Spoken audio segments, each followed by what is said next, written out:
Hello, folks. Good evening. Welcome back to the Watch Over Palestine tournament. Here we are back with our North America action on this wonderful evening here. We've got some great matches for you here on the B stream. Plenty of games happening for your viewing pleasure here tonight. It is Rags and Rain bringing the action. Hello, Rain. How are we feeling this evening? Hi, Rags. I'm super excited to get into this, and my understanding, too, is that somebody is very excited for this as well, as Billings Boomers actually got a big donation, $100, to be a featured stream match here. So I know that the watchers, viewers are definitely excited for this. Yeah, so certainly the case that we are getting them front and center here. Fantastic, and always for a great cause here. To remind folks, we are raising funds for the United Nations Relief and Works Agency for Palestine refugees in the Near East. So they're offering humanitarian support here in the form of healthcare, food, water, education to Palestine refugees.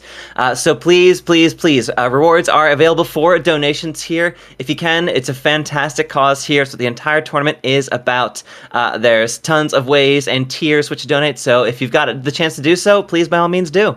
Yeah, you can see some of those little challenges at the bottom. So a handful of the players in the tournament have actually given some interesting incentives here. I know that Caramel, she has offered to Ajax, and I believe that might have been, I think it was redeemed like 44 times, so poor girl's just never going to get a Lucio beat off for the rest of the tournament. But yeah, there's some really fun things in here, including a couple of raffles as well. So you can enter to get a skin bundle raffle, and you can also enter to get a battle pass raffle entry. And, you know, with season 19 coming out really soon, it would be really awesome to get one of those for yourself.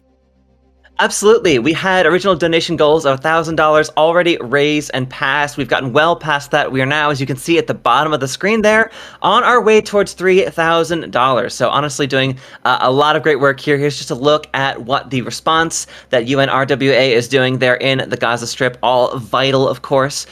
So anything you can do to help support, very much warranted here. We're having some fun, but of course it's for a fantastic cause. So looking at what we've got up for you this evening here, match between Billings Boomers and ME Aquarius. Both teams very excited to be here, absolutely. ME Aquarius honestly has been looking really solid so far. They've got 2 wins coming into this. Billings Boomers, they're just sitting comfy at 1-1 here, so looking to go a little bit further in this stage of the Swiss bracket. Yeah, we can see that Billings Boomers did drop their last, it was actually their first round match from yesterday against Overworked, but they came back against Kaiju Corso, looking to try and continue this win streak. But you're up against, Marmaris Esports Aquarius, where they haven't dropped anything yet, taking a win against Sakura Mochi and Atlas Kesaku. So I'm super excited to see what these two teams can bring to the table tonight. Take a look at the rosters here. We have received notice that we are going to have Luca subbed in for Frozen on the side of Billings Boomers. But you can see, Regs, that everybody on Billings Boomers does have that flex role. And that is because they actually have a really interesting donation option where if ME Aquarius donates $20, they get to choose what Billings Boomers roles are going to be for everyone. So it's an interesting incentive. We don't know if that has been claimed, but just another fun way to raise money for a great. Absolutely. On the other side, of course, ME Aquarius, same thing. You'll recognize some of these names. Pit Pat on the DPS line. Both Shan and Bear are operating as sort of flexes, so you expect to see them at different positions there. But Zoom and Harp Luther for your tank. Phoenix on the support line. They have not gone quite as insane with their potential flexibility there. Additionally, on the side of Billings Boomers, they're really getting into it. If there's donations of $2 coming their way, UG on the support, usually on the support line, will raise his sensitivity for 0.2 for each $2 for the series. So that has some dizzying potential there for UG on the side of Billings Boomers. Yeah, that could be really, really fun to witness and very chaotic. I don't know what the sense is currently at, but 0.2 can make a really big difference. So check out the donations, everyone. If you want to see a whole lot of chaos on the side of Billings Boomers, you have the power to make that chaos happen. As Well, we do know at least one of our bans so far because we are, of course, going to have hero bans here. And coming out with the Lucio ban right away from Aquarius, and then Billings Boomers answering with that Venture, as we are going to be heading to a control map for our first map. So heavy hitting bans right out the gate here, Rags.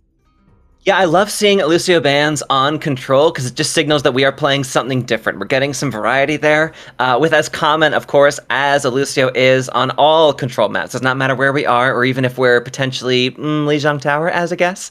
It does not matter which of those locations. Lucio is so vital to getting you to the point with alacrity. But we've seen, especially with, of course, we added Wu Yang this season that is almost at its end here, so there are plenty more options to be had, and he's got a lot of great synergy with, Kiriko, for example, even with Juno in some particularly, niche cases. So no Lucio means we are getting some interesting picks of a support line. Yeah, and so, yep, you called it. We are going to be heading over to Lijiang Tower for our first map. Now, this is first to two, so I potentially a fairly quick map, but we're hoping that this is going to go to that third one. And I'll remind everyone as well that this map pool was actually selected through donations. So we had over, I believe it was 933 votes that went in for the map pool. So Lijiang, a fan favorite, did of course end up in that top 3, as we will be getting started over on market here. So we have that Lucio and Venture ban coming in. It does appear that we might get to see that young Juno from the side of Aquarius. No, it's just going to be the speed ring out a little bit more ground gained here, as we are going to have the Wrecking Ball on the side of Aquarius. This classic Zarya Reaper comp coming out here for Billings Boomer. Love to see this. Both these Reapers are going to be feasting here on the front line, especially alongside the Bakery on that Zarya. So easily enabled with those bubbles there, but so much damage feeding into the Bakery on that Zarya. Has to play a bit more carefully here, facing so much harassment coming through from Zoom and Pit-Pat both, but Can gets the better of Bayer in the opposite. No chance at all for that Reaper to get much value, as Aquarius are getting themselves picked apart a little bit, but Pit-Pat is still on the warpath here, cleaning up Luca as well, subbed in, but unfortunately sent back to spawn. Cleaning Cam as well. Pit-Pat doing enormous numbers here on the front line, as UG is doing their very best to stay alive on this Tracer. We haven't yet to see a ton of benefit from that sensitivity, but there's only more time in the bank here. 13% for Billings Boomers when ME flip. Yeah, and it's a good patience there from Aquarius, right? Against this Zarya Reaper composition, you don't want to take the fight head on. Now the Bakery is going to swap over onto D.Va here. This is going to be able to deny a lot of value from this Wrecking Ball and the Tracer, but, I mean, speaking of Tracer, Pit-Pat already has this Pulse Bomb ready to go. Yeah, I love to see this flexibility out from Billings Boomers. Of course, that Zarya Reaper is such a classic synergy, but they're really getting picked apart here by this quick composition of Aquarius. And yeah, insult to injury there. You're cleaning Pufa, Luca, and UG out in just quick fashion. 1, 2, 3, laid them down. Yeah, this push is well and truly done here for Billings Boomers. I mean, Aquarius are looking pretty solid. Yeah, didn't have to use either of those ults that were ready to go, and you go ahead, build up to this Death Blossom. Phoenix gonna have the Tidal Blast as well. That can be a really fun combo. Now, Billings Boomers, to try and find your way back into this, you got to try and navigate this really 1-2 punch that's coming through. Zoom is going in, getting you with that CC, the slam up, and then Pit-Pat on this Tracer, able to find those kills. Pulse Bomb comes out, not going to connect, but Aquarius already in control of this fight. All the ults are available for both teams. Expect to see a crazy light show here on and around the objective. We have the Death Blossom out from Cam. It is absolutely lethal. Cleaning up Phoenix, and Pit-Pat as UG gets the finish onto the opposing Tracer there. You do have Zoom there on the objective, but that is all you're going to do just to get a few more percentage points in your team's favor. And with a judicious application of only 2 ultimates, Billings Boomers made that one look pretty clean. Yeah, exactly. You still have this bomb from the Bakery ready to go, and this Kitsune Rush. Now we're going to see the Kitsune Rush Luca versus Shan here. Now we want Aquarius to try and maybe get this going first, as we are going to see the touch coming through. Zoom just going to roll past the point, trying to create some space for his team to try and walk through here, because right now Billings Boomers in control of this point. Yeah, 70% is still quite a ways away here for Billings Boomers. They're only at just about half of it, but that rush off the high ground down onto the low, trying to surge over the heads of Aquarius, who themselves are just fast enough to kind of scatter to the winds here. Bear does fall, but UG gets taken down again by Pit-Pat. Pit-Pat has been just absolutely devastating here. A full-blown assassin for the side of Aquarius. Zoom lays down those mines on the objective, but unfortunately gets booped off and micro-missiled into oblivion over the edge. Yeah, it's a great swap onto the D.Va from the bakery off of that Zarya. The Zarya's just going to have circles run around her by this Wrecking Ball Tracer composition, and still holding on to this bomb for the bakery and the pulse bomb ready to go from Shan. They still have this Kitsune Rush ready to go. You want to try and find a little bit of space to try and make it happen. Looks like they are going to head towards the point for this. The Tracer duel there around the back of the objective as the rush gets laid down to the objective, but Cam is there to clean up Shan in quick fashion. No chance at all for that Kiriko to get benefit from her own ultimate, but Bear gets fallen down as well there. Finally finding some success here on this Tracer pick. We're having to watch out for that pulse bomb coming through from both Tracers. Very available here. Look for a nice assassination potential, but it looks as though Aquarius are going to hold on to theirs. Unfortunately, no one is around the objective as we are ticking up to 99, now to 100. Zoom gets there. Unfortunately, not as quick as the namesake would have you think. And yeah, that first round ended up with a bit of a whimper, honestly. Billings Boomers, once they wrested control back from Aquarius' hands, not much they could do to swing it back. Yeah, Aquarius kind of had the upper hand in that Zarya against that Zarya composition where you have so much mobility, but as soon as the bakery made that swap over, it looked really, really good for Billings Boomers, doing a great job kind of denying a lot of that damage that was coming in, especially from Pit Pat on this Tracer, who's been doing a really, really good job kind of controlling those angles and putting a lot of pressure onto the back line of Billings Boomers. So having that D.Va, having that peel potential, definitely giving Boomers the upper hand here as we are going to head over to Garden for our second sub map. We're going to see the Symmetras selected by both teams, just getting that TP out. And then it's straight back over onto the Tracer. So it is the same composition here that both teams are trying to work with on Garden. On the side of Aquarius, Shan also opting for that Juno speed ring once again there. So really crucial for them to find that extra gear to shift into at the very start. Unfortunately, Bear falling down first does kind of put a bit of a damper on this initial engagement here on the side of Aquarius. Of course, you're going to be back in time right as the point unlocks. Billings Boomers are very much in control of it here to start off, but this fight has really not even gone anywhere. All they've really done is get that first kill, and everyone's just sort of jockeying for a position here around the white room. So you're having Zoom try to maintain control of the walkway, trying to hold that bridge onto the objective, but unfortunately it's taken a bunch of damage here, and between the output of Phoenix and Shan, they're not able to find a ton of healing. Finally, just getting over to the rest of the team here as Aquarius are looking for some inroads. Billings Boomers are fine to wait as long as you want. They do not at all mind having the tempo in their own favor here. Almost get a knockoff kill, but unfortunately, Zoom was not able to complete with that one. Just manages to send everyone flying for a moment as gets taken down. Shan, they finally get the kill onto that Tracer. Kunai to the dome as the Bakery and Pufa clean up Phoenix and Bear. All right, so even despite that early pickoff, Aquarius are just unfortunately not able to stay alive in this fight as Billings Boomers are holding strong. Yeah, Aquarius is just not really finding the timing with this Wrecking Ball composition. We're seeing Zoom kind of do the roll through, which is good for just getting a little bit of damage building up to your ult charge, but you're not getting that critical kind of crowd control that is really going to allow Pit Pat to kind of follow up on those engagements. So Zoom is going to have to try and find a way to kind of get this slam off, but there's just so much mobility on the side of Billings Boomers, right? Okay, you slam the Kiriko, you slam the Wuyong, both of them are going to be able to run away fairly quickly.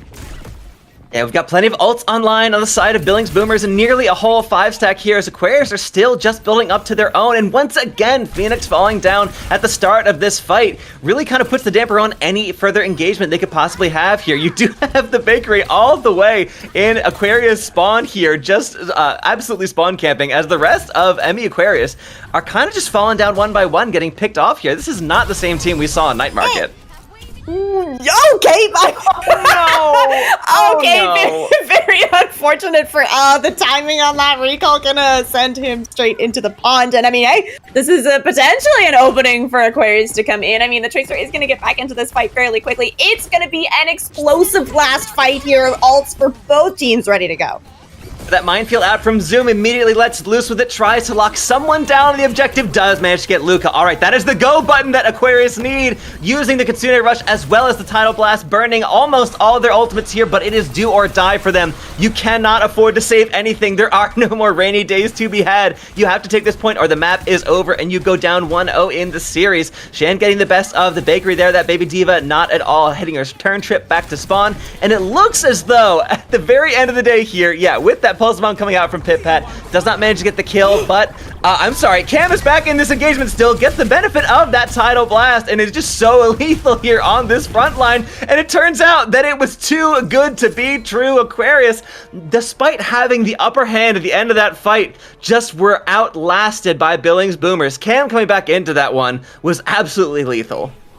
Yeah, really impressive from that Reaper, right? The Reaper not only has that Wraith form to be able to survive a little while, but then that Tidal Blast goes on as well. You're playing inside this control point. You have no choice but to fight in there. And yeah, really good stuff here from Billings Boomers, making that adjustment and finding their way through Lijiang Tower to put themselves, again, at a match point. This is going to be the first to 2 here, so they have an opportunity to close things out fairly quickly if they can get this next map win. I obviously cannot say anything for certain, having not seen a whole lot out of either of these two teams previously, of course, pieces of them, but that ban out from Billings Boomers onto the Venture, I'm just saying, a Venture would have looked really good on the side of Emmy Aquarius alongside that Tracer. A Tracer Venture ball with that Wuyang Kiriko backline, I feel like that is kind of the best version of what they're trying to run there. So certainly not having access to that clear synergistic tool, we really did get to see Cam on that Reaper really much overshadowing the opposition there. So it really felt that Billings Boomers kind of got the better of their opposition in terms of the bans, in terms of getting full value out of the choices they were not able to make. Yeah, I agree. And this is where, yeah, we're really seeing that hero bans have had a crazy impact ever since they've been introduced, especially I think on control maps where you're kind of opting to play a pretty similar style every time, right? We're seeing usually a little bit more of kind of a brawly kind of a style where you want to really fight for control of that control point, of course. So yeah, not having the Venture in the mix could have shaken things up here for Emmy Aquarius because yeah, like you said, the Reaper maybe doesn't fit in quite as nicely for that Wrecking Ball composition where you're really trying to go for those really fast hits. And unfortunately, Reaper just isn't going to be able to do as much damage from far away. You really got to get up close and personal. But that's okay.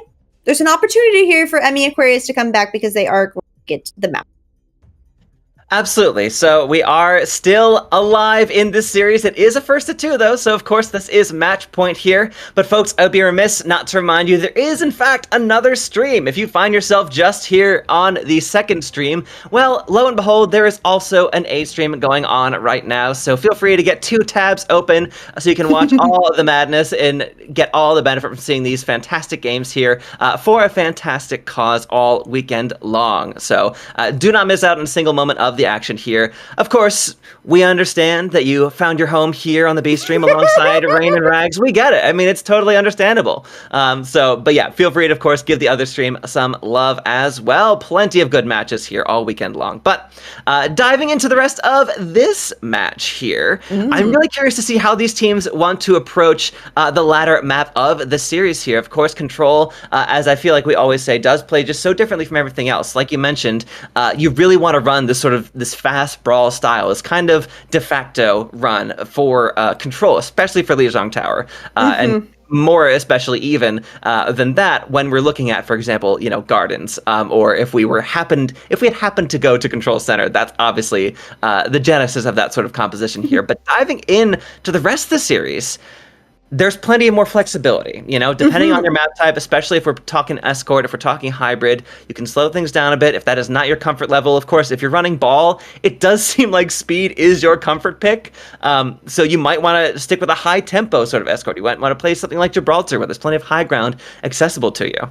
Yeah, and something that's really fun about Watch Over Palestine's map pool is that we could have repeat map types here. And yeah, Emmy Aquarius, they want to stick with Control. Gonna take us over to Ilios for the second map here. So, okay, actually getting word here that Aquarius actually deferred the map pick so that they can pick the ban order. So allowing Billings Boomers to do the next map pick so that Aquarius can actually do the first hero ban. So it's Billings Boomers that are taking us over to this second Control map. Yeah, not at all surprising considering how Lijiang Tower just went. So yeah, very much understandable. They'd want to keep that train rolling. Of course, you will not have those exact same bans coming through, so that is at least perhaps a feather in the cap of Aquarius. But having a look at what we have on the table for them here, we did that first ban came through from Emmy Aquarius. They've banned out the Diva, whereas Billings Boomers have banned out the Widowmaker. You know what? On Ilios, I'll allow it. That is the one place that, yes, you might actually be seeing Widow on a control map. Yeah, Ruins has those really long sight lines, so hey, if you don't think that you want to take the Widow duel, yeah, go for it. Hit the Widow ban. And then, of course, that Diva ban coming out from Emmy Aquarius makes a lot of sense. This does say to me that we are probably going to go back over onto that Wrecking Ball, and especially with Pit Pat on the Tracer, you're going to be able to get a little bit more damage into those squishies. We did see a lot of work being done from the bakery on that Diva. So interesting to see if this means that Billings Boomers is going to move back over onto that Zarya composition. They're probably anticipating a Wrecking Ball, so you might have to pull out a tank that we haven't seen yet from them as we head into. Yeah, I mean, there's still plenty of options on the table there. I mean, with as popular as he's been, I would not be surprised to see a little bit of Hazard with all that potential there for environmental capacity, whether you're on Well, whether you're on Lighthouse, or even honestly, you know, the way that these teams tend to play around that 1 mega health pack off the side of Ruins, there's plenty of room there for some real shovey shenanigans to be had there from any tank. So, but of course, in all those scenarios, Ball is equally, if not more favored in those sort of positions. So if that is the game they want to keep running, there's plenty of room for it here. And maybe having either the Lucio or the Venture available to them might help Emmy Aquarius get a bit of an upper hand in this second version of a control map. Or Billings Boomers, I mean, they looked really solid, especially the further we got into that map. I mean, Night Market was very close. Gardens was really not, if I'm being honest. Yeah, I agree. I think having Lucio back in could be a really big difference maker. All right, let's see the live donations here. Radio Skeleton, thank you. Let's go. Very much appreciated. And thank you to everybody that is sending in donations. Again, this is for such a fantastic cause. The UNRWA is offering humanitarian support in the form of healthcare, food/water, and education to Palestinian refugees. So every dollar that you donate here is going to be spent to support those Palestinian refugees. So it's very much appreciated. Yeah, absolutely. I mean, that's the entire reason that we are here. Of course, playing some great Overwatch is all well and good, but any donations you have to offer, thank you everyone who's donated so far. We really appreciate it. It's all going to a phenomenal cause here. But as we dive into the map itself, we are looking at Ilios, of course, our second control map of the series. And if Emmy Aquarius win this, there's even a chance we go to a third control map in the series here. Please! Oh, I will cast control maps all day long. This is so fun. I really love this. Okay, you know what else is really fun? This composition that Billings Boomers is on right now. We have a pharmacy making an appearance here with the bakery over on the Roadhog. So, I mean, this is a very, very strong pick composition if you can find those hooks. What version of Overwatch is this? I feel like I've been teleported maybe 6 years into the past here. Fantastic to see. With Pitback getting the better of Poofa there, that backline not at all safe from this Tracer player. Luka here is on the mercy. Of course, the Pharmacy duo would not be one without it, but gets taken down in quick fashion there. Phoenix doing so much work on this Wuyong already, trying their best to keep the rest of the front line alive there. Zoom and Bear are pounding down the front lines of the bakery. I'm just delighted to get to see some actual full hog play on the main stream here. So exciting for us all. We do have another donate come through. Thank you very much from Anonymous there. Fantastic stuff. But Bear cleaning up Cam as well. You're not at all safe in the skies there. Bear here on this Reaper is opened up and on another level compared to the previous map in the series. This first fight is still ongoing, mind you. The point was capped in Emmy Aquarius' favor, and finally it looks like Billings Boomers have got enough members back from spawn, getting enough kills into their favor. Looks like they're about to retake. On this Freya, just doing absolute work, has this Bola ready to go. So much damage, the hook connecting for the bakery as well. Not too bad though for Emmy Aquarius, 40%, you know, that's a good start here, but you're coming into a whole bunch of ultimates ready to go for Billings Boomers. Poofa has been kind of jumping between a few heroes, has settled on the Lucio, so the Lucio Mercy, the backline of my nightmares in every comp game, but Billings Boomers making it work. Yeah, and Cam with the barrage cleans up Zoom on the back end of that ultimate there and does not even go back to spawn for his troubles. So A+ effort there coming through from the Pharah. This is a fully sky-based composition here apart from that Roadhog. Absolutely terrifying to deal with here. And Aquarius, I mean, Pitpat now is on that Freya in mirror, just an attempt to sort of answer back. Yeah, I really like moving off of the Tracer here for Pitpat. You're not really going to find a whole lot of targets to go on with that Tracer, so moving over onto the Freya and already finding value on it. Yeah, cleaning out the opposite there, but we do have that Death Blossom come through from Bear. Not able to find a ton of value from it, unfortunately. Luca there has that Valkyrie rolling as well. How many times you get to cast that ultimate here on a stream? Fantastic stuff to see as Pitback cleans up once again. So we were trading back and forth here. These Freyas really have each other's number, but seeing a Pitback here on the swap, really looking very solid here on this pick. Has to watch out for that hook. Yep, Bakery had his eyes set on that Freya. You've got to play so carefully around a devastating hook like that, especially from Hog's rework here. The beat comes through, ult on both sides with that 9 field layered over the objective there, as Aquarius are trying to hold it down as best as they can. They still are not in control though, as percentage ticking further and further in Billings Boomer's favor. Bakery has to play a bit more carefully, gets healed up eventually on the back end of this one here, just eating so much damage, but likewise devouring so much healing here. These fights have just been absolutely a slugfest here from both these teams, but it looks as though Aquarius are finally batted back yet again. Oh, and unfortunately, the timing not great here for Aquarius to even kind of get a second touch. Now, Bear has swapped over onto the Soldier. Okay, Bola connects onto the Pharah, and oh, okay, not going to get the touch there, unfortunately, for ME Aquarius. That is going to be ruins going the way of Billings Boomer. Look, the Bola was clutch. It was fantastic, a well-placed ultimate, but unfortunately, the team was not in control of the objective there, and also, you saw on the back end of it, Luca just immediately rezzing and canceling out that kill. So, a little bit of an insult to injury added there for the side of Billings Boomers. ME Aquarius, we'll see how they want to answer back in this one here. If we are rolling out with the Soldier Freya, I would dearly love to see that. I think those two actually work together really well here. When you're dealing with this flying composition for Billings Boomers, you've got to have some tracking potential here. Ooh, okay, yeah, Bear is actually gonna move over onto the Cassidy here, so even more kind of burst potential to try and take out this pharmacy.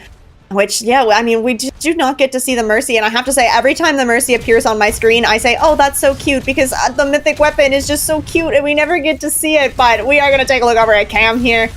So much damage from this Pharah, and Billings Boomers, I mean, it really is just about kind of finding these first picks in these fights and already getting zoomed so low. You're forcing cooldowns out of this wrecking ball that's just running all over the map. Yeah, sorry, just looking to what Nox said in the chat. Oh, we're doing great. Yeah, there he goes, little hamster. Perfect time for the res. Watch as we gently go around the map here along the back of this delightful space. Hamster here coming through. But yeah, it looks as though despite all the jockeying for position here, Billings Boomers were able to find that control a bit more effectively there around the point. So long the point went uncapped, in fact, that we're only getting to double digits here. Yeah, now, Billings Boomers with this Roadhog is going to have a lot more point presence than Zoom on this Wrecking Ball, but ME Aquarius can really find some angles here, but you got to be so careful of this Roadhog because that hook is going to be devastating if you get hit with it. That being said, Zoom there is on the objective, trying to fight back against this Hog, and finally does get the kill onto the Bakery there. Yeah, really that Hog has been the absolute linchpin of the composition here for Billings Boomers. Everyone doing so much damage around it, but you really only have one ground-bound member of your team, so really facing so much scrutiny from the side of Aquarius, and doing a great job are the side of Billings Boomers keeping that Hog alive for the most part. Yeah, Pitpat finding the opening pick again. Now that res is going to be available for Luca here. Billings Boomers having a hard time kind of finding their way in here between this Cassidy and the Freya. There's a lot of poke damage that Aquarius has ready to go.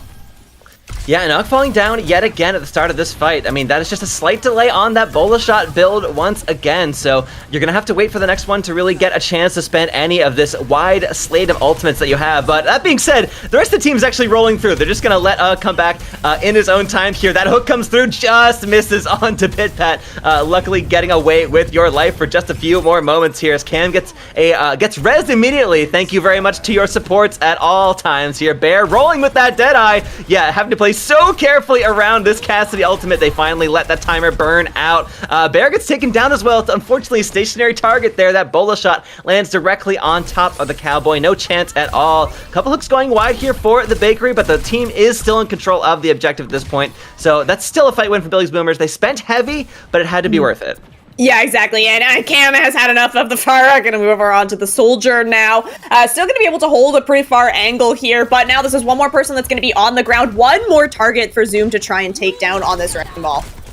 Bola shot out from Pitbat. No, it lands on the high ground and does a good bit of damage to yourself. That is deeply unfortunate there. Or if it didn't, it just was unfortunate placement. They're all the same. No benefit for whatsoever as Cam gets the better of that flying Freya. Hook coming through once again. The Bakery has been pretty solid for the most part here. Zoom is rolling over the objective, still trying to trick the enemy into coming towards the point there instead of having to fight in the higher ground. But Billings Boomer's really not taking the bait here. Only the Bakery having control of the actual objective here, and despite the minefield being laid on the point, Billings Boomers still have control, and there's really not a whole lot that Aquarius are doing to dislodge the remaining members from the point itself. Just wait for the mines to run out. They've had their time slightly reduced since this season just came to pass here, and we are now in 97% range here for Billings Boomers. For early kill onto Uck, it should be a start here for Aquarius, but losing Shan immediately is absolutely brutal here. Without your Kiriko, you're so vulnerable to the rest of the predations that Billings Boomers have available to them, and with that,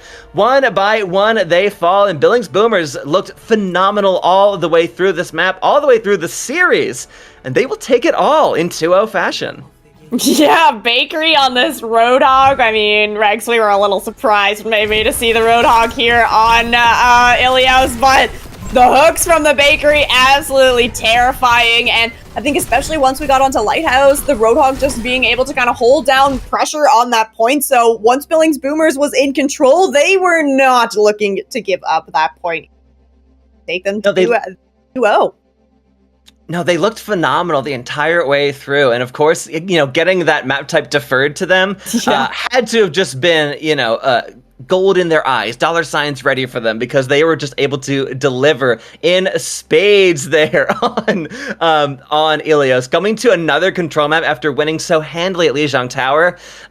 Certainly not a position that Aquarius wanted to find themselves in. Well played at points there, but Billings Boomers really looking like the absolute best of it there. Despite the entire team doing phenomenally, of course there has got to be one rising head and shoulders above the rest, and it's got to be that Roadhog. It's got to be the Bakery there on that MVP. Look, we got to see a hog. We get to see just beautiful hooks coming out from the Bakery, making it look clean, holding it down on the ground, and a team of flyers. You're going to have to enjoy it here, folks. You're not going to get to see it at the, let's say, highest levels of Overwatch very often, so we get to enjoy it. We get to feast upon this delicious hog when it's presented to us. The Roadhog, phenomenal. The Bakery doing a great job of kind of pivoting off of the Zarya in Lijiang Tower as well when it wasn't working, and we got to see that diva make an appearance. So excellent flexibility, excellent mechanics on the tank roll, and the Roadhog just absolutely devastating for the side of Emmy Aquarius. So very well played to everybody, but it's hard not to give a little shout out to a really good Roadhog. All right, folks, with this one in the books, let's have a look at our standings here, see where we are in the Swiss stage. So just taking a look at the matches and the overalls here. Our Billings Boomers are currently at the top of the pack here, looking very solid with 4 points and map differential above much of the others here. Really only Fried Puppies looking a bit better than that, a couple others as well. But just with that extra, the wins there, really looking very solid already over that position. Emmy Aquarius also doing well, has to be said, still in the top 4. So nothing to be ashamed about. But 2 teams that I'm really excited to see go the distance.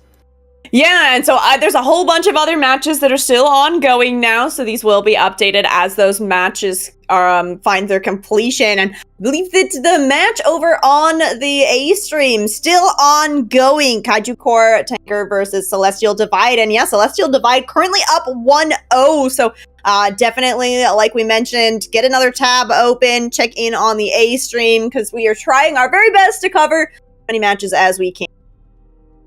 Absolutely. And folks, do not forget the reason why we are here. There are still plenty of time and opportunity for you to make some donations to this fantastic cause that Watch Over Palestine is all about here. So feel free, have a look, and get rewards for your donations, of course. As we mentioned, there's some fantastic rewards coming through for you. A chance for seeing, for example, Patrick was playing Mercy for an entire map when that's redeemed down there. Of course, that Ajax, I mean, you mentioned it earlier, Rain. Yeah. There's just not going to be a successful beat coming through. Poor She's Caramel never there. getting one. She's never getting one now. None whatsoever. So feel free to come through for it. Of course, we had some great ones out from Billings Boomers. I, of course, wonder what they would have played if it had not been for the potential to be flexed at all roles. So really well done there. But of course, that is the entire reason we're here this weekend, folks. So please, if you can, do go donate. Fantastic cause. If we haven't mentioned recently, it is the UNRWA. So please, for a relief for Palestine refugees in the Near East. So please, of course, give a donation. It's so easy to do. There is so many ways. We have plenty of links and access to it, and you can see the effects of it right here below you on our screen here. Yeah, exactly. And a little shout out too, because we initially had a goal of $1,000, and I mean, we reached that. So we put another goal forward of 2,225, which is the amount that we raised the last time that we did this, and we surpassed that as well. So we have that new goal of $3,000. Every dollar, like Greg said, is going to go to charity. So I super appreciate everybody's support here, and we're blown away by everything that everyone's been able to appreciate. All right, folks, and for now, we are going to take a break here. The next match will start when the rest of the Swish stage matches are start for the third round. So we will be back for our next match of the night here on stream once the rest of them are done. That was quick. We honestly did that one a bit too fast. It was really nice the way we did that. So take a moment, run to the restroom, get a drink, make a little donation, and we'll see you back here as soon as we can.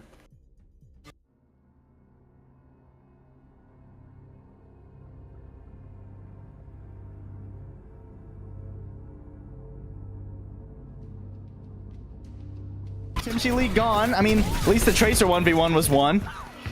But things are looking a little bit dicey. Javi just trying to play in LOS, but has to keep the point contested. It's just not going to work out. Second point in a row going to Kaiju Core here.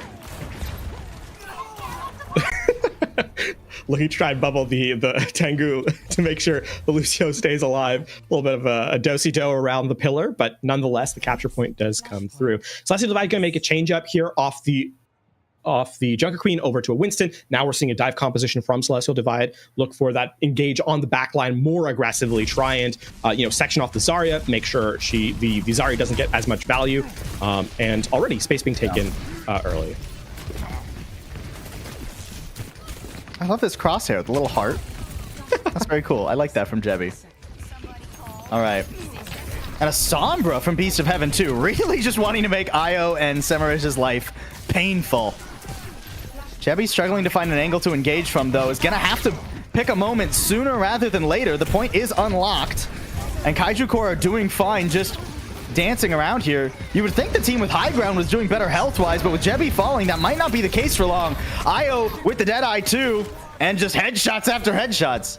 Now, this is one of the things about a dive composition that is pretty tough. Sure, they got the elimination to the Kiriko, but they had to spend so many resources, so many cooldowns to do so, that as a team, they were entirely out of position, no follow-through, and Kaiju Corp just outlast them in terms of that damage in close, right? And give themselves the first point capture. And with the way that Flashpoint works, they're halfway to the capture on this third and possibly final point. Really, only one more fight for Celestial Divide. They have good tools, but look how low they are. Beast of Heaven just barely getting out of there. Jebby booped back too. Nice early sound barrier. Celestial Divide has nothing to go off. Jebby's just dominated. Burst down to zero before anyone can blink. And every pick here is just more and more difficulty for Celestial Divide. I mean, they haven't been able to do anything this map. So now here's where it's going to come down to this is going to be all about execution here. The Sombra is going to sit in the corner, get the overtime touch, and then they're going to have to re-engage with the sound barrier. Overtime in play. But use the translocator to get into it. So Beast of Heaven falls. Oh, okay, good beat, but it's off the point, and the grab keeps everyone away. Kaiju Core Not even letting the overtime go.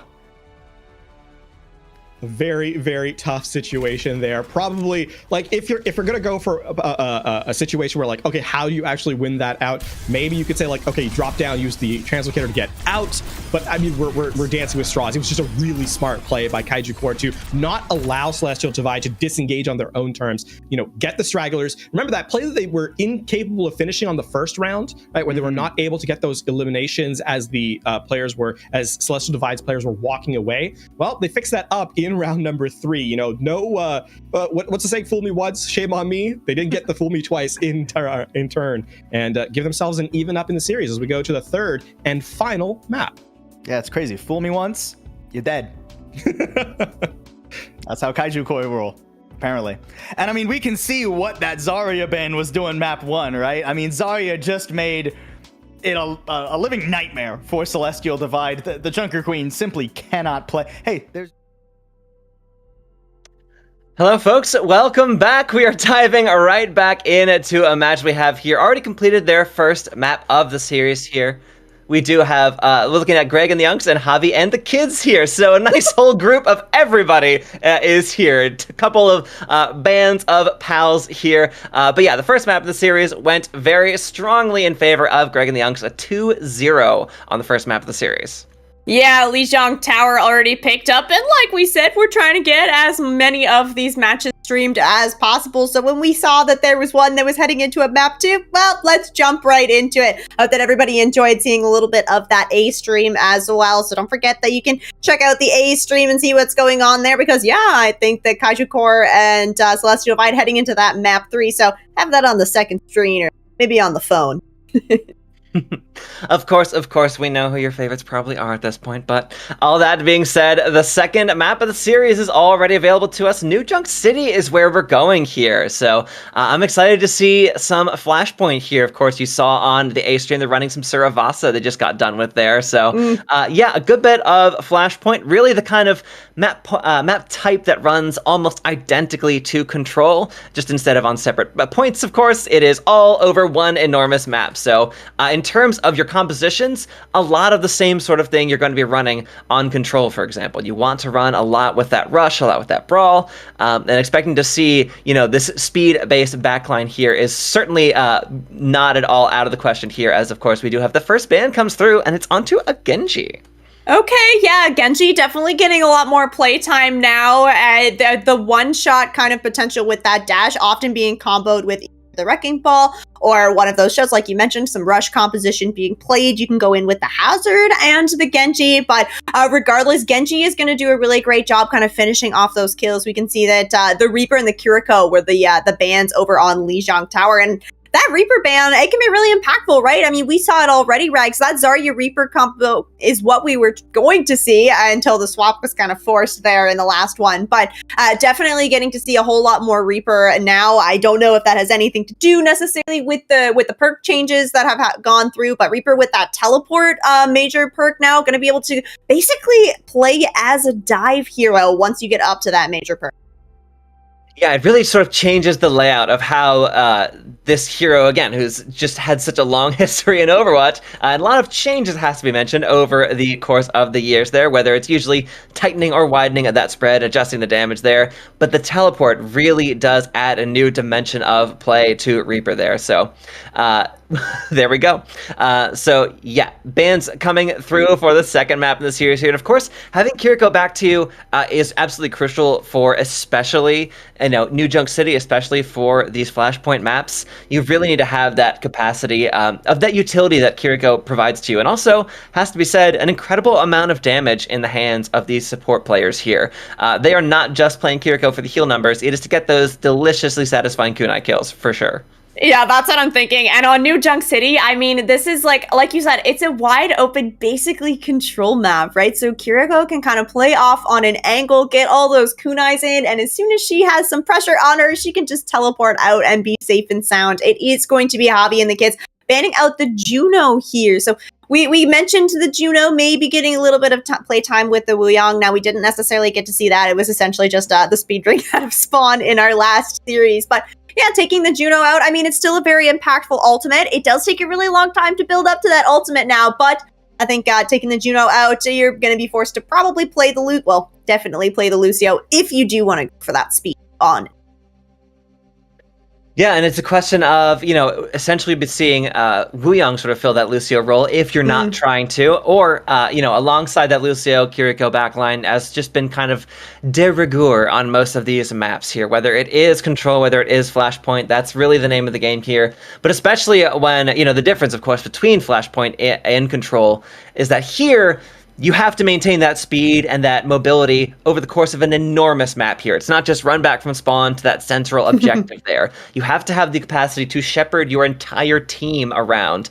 And that is absolutely massive, and honestly where Lucio shines more than any other support. So we'll have to see exactly where they want to run with that. If they did not want to run the Lucio, I would be surprised. But again, as always, I'm delighted when a team shakes the meta up a little bit. I mean, you saw how giddy we got when we got to see a Roadhog alongside a Pharmercy in the previous series, and I'm still gonna talk about it because it's so fun, so good to get a chance to cast and watch Mercy saute a little space hamster. When she does that, it looks like when she does her flourish, she's just kind of flipping the man. I imagining her sauteing it. That's all. No! Sauteing the little guy. Oh, so sad. But yeah, probably not gonna get to see any more Mercy here on New Junk City, but who knows? Never know. We have a little fun fact from our prod as well. So Greg's team essentially subbed for Javi's team in round 1, which was yesterday, due to collegiate scheduling issues. So, these are two teams that definitely know each other fairly well. So we are seeing kind of a family affair here in Javi and the kids versus Greg and the Onks. It's, yeah, it's going to be a little intense here as we get into New Junk City. And I mean, Javi is offering a Reinhardt, and yep, it's gonna happen. We have a Reinhardt on the field. Greg and the Unks gonna run out with a little bit more of a conventional composition. That Junker Queen, the Soj and Tracer as well, and then no speed to be seen here. It's gonna be Wuyongs for both teams, but you are gonna have that Baptiste on the side of Javi and the kids. You need that healing resources to keep Javi on this Reinhardt alliance. Yeah, having that Junker Queen, of course, you're able to cleave through that Rhine shield, but you're still so vulnerable there, and there's no shielding and no real chance for them to stand behind anything at all. You've really got to head for the hills when you see that Reinhardt coming your way, and that was a devastating rail shot kill. Greg taking Baby Bell out of the fight early here. Cleaning up Javi's head on the back end of this fight as well, and it turns out the rest of the team cleaned up in decent fashion there. Using Cognito also falling to a headshot rail coming through from Greg. Yeah, it turns out Greg and the Unks, Javi and the kids, I mean, they're just not old enough to ride this ride. No, the Millennials seem to be starting this out with the win. Now, this composition of the Tracer plus Sojourn is going to play really well into this Reinhardt composition because you really just don't have anybody that's going to be able to peel super well. It's a lot of pressure on the cast to try and negate any of the damage that's coming in from Gale, but Greg on the Sojourn has already been doing so much work, nearly built up to this overclock. If you can control some angles, you're going to be able to get that essentially for free. Javi eating so much damage on all of these aggressions here. Just doing it the very best he can to stay alive, but just gets taken down, chunked down so quickly here. And unfortunately on that Reinhardt, that's kind of the main weakness. The second you're not holding that shield, you're eating so much damage coming through from Greg and the Unks, who essentially are just, holding M1 the entire time, just pumping so much damage into their opponents. Yeah, now we do have ultimates ready to go here for Greg and the Unks. Javi is going to swap over on to the Junker Queen, so looking to take that match now. The Reinhardt, it was fun while it lasted, but unfortunately not finding the value that it really needed to. You have both support ults ready to go for Javi. I think this window, especially from Incognito, could make a lot of space here, but it's going to be the Tidal Blast from Greg and the Unks to start things out. Incognito gets away with one actual hit point, but L360 unfortunately not able to do the same. That Tidal Blast comes through, but the Nicole goes down as well. So Greg and the Unks still looking very solid here, just holding down at the spawn doors essentially of Javi and the kids. First point, it has to be mentioned, did go the way of Greg and the Unks with little fanfare at all, but with the second one unlocking here, yeah, they are firmly in control of positioning. Yep, gonna be able to get set up, and this is the onus is on Javi and the kids to try and find their way in here. You have that window still ready to go from Use Incognito, but I think just the architecture of New Junk City makes it really hard to kind of find the value because there's so many corners to just back away from. Yeah, really a massive swing coming through as Javi back here on the queen of his own, getting so much value. A single Carnage getting 2 kills there. Safe to say that Greg and the Youngs were not expecting that coming down their faces. Ooh, okay. Greg gonna pull out a Sombra. Actually, a lot of swap here from Greg and the Youngs. So Greg is gonna move around to the Sombra. Torbjorn coming out from Gaillardia. And Amp 8 is gonna move over onto the Hazard here. So, I mean, this just means that you're gonna be at an ult deficit, and that Deadeye is ready to go from L360. Yeah, and of course, with Javi and the kids in this control position here of the objective, this point ticks up so quickly here that Greg and the Youngs, without those ultimates there, RenXC falling down with that single Kitsune Rush, that one ultimate they had available on that team, no longer available here for the rest of this fight here. So L360 is just trying to do the very best to hold this door here against the remaining members of Greg and the Youngs, who, yeah, that's a bit of a posturing position being had here by the Cassidy player. Okay, yeah, Javi looking strong here. Now, unfortunately for Greg, the Sombra is going to be a little bit tricky to try and find your way into this, especially against this Baptiste and the Wuyang, who's both going to be able to basically find this Sombra before you can even get the value. Oh. Just missed the objective by a hair as you try to get that foot on the point there, but Amp unfortunately gets taken down, held back for just a single half moment, and that was all they needed to secure that second flashpoint in the favor of Javi and the kids. And now it's just cleanup procedures here for the rest of the team as Greg and the Youngs, yeah, honestly, looking really on the back foot, looking pretty good in this composition here, and Javi and the kids, with that swap, they're looking like they really have the read on this composition. Yeah, and holding on to a whole bunch of ults for Javi and the kids, both those DPS ultimates. You have this this Rampage ready to go as well. Now, Greg, I mean, they're building up to this EMP, which is going to be super impactful against this composition that Javi is running, where everybody's playing fairly clumped up, but it's still just time to kind of build up to this EMP. Have the Kitsune Rush from Ren. She might be able to open things up here, but again, Javi just has so many ults to work with. Yeah, you saw, of course, Baby Ball hunting for a target for that Death Blossom, but turns out might not even be necessary as this fight drags on and on. The remaining members of Greg and the Youngs are just being cornered in a small hallway here. Exactly the prime real estate that you find a Junker Queen using a Rampage directly on. Doesn't even need to clean up those kills, just deciding that's enough, gonna let them go. So yeah, a little bit of charity out here from Javi and the kids. They are still in control of this point. Both those DPS ults ready to go, but Greg has this EMP. He's gonna use that.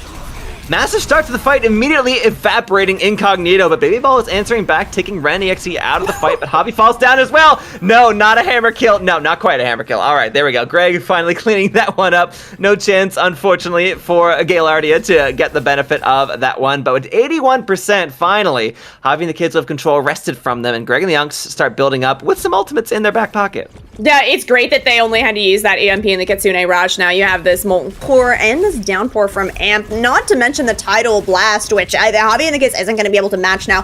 Javi has moved over onto the Winston here, so a little bit more dive. Honestly, I think that he's going to have a really hard time against this Torbjorn plus Hazard, but we'll have to see what the Winston can get done.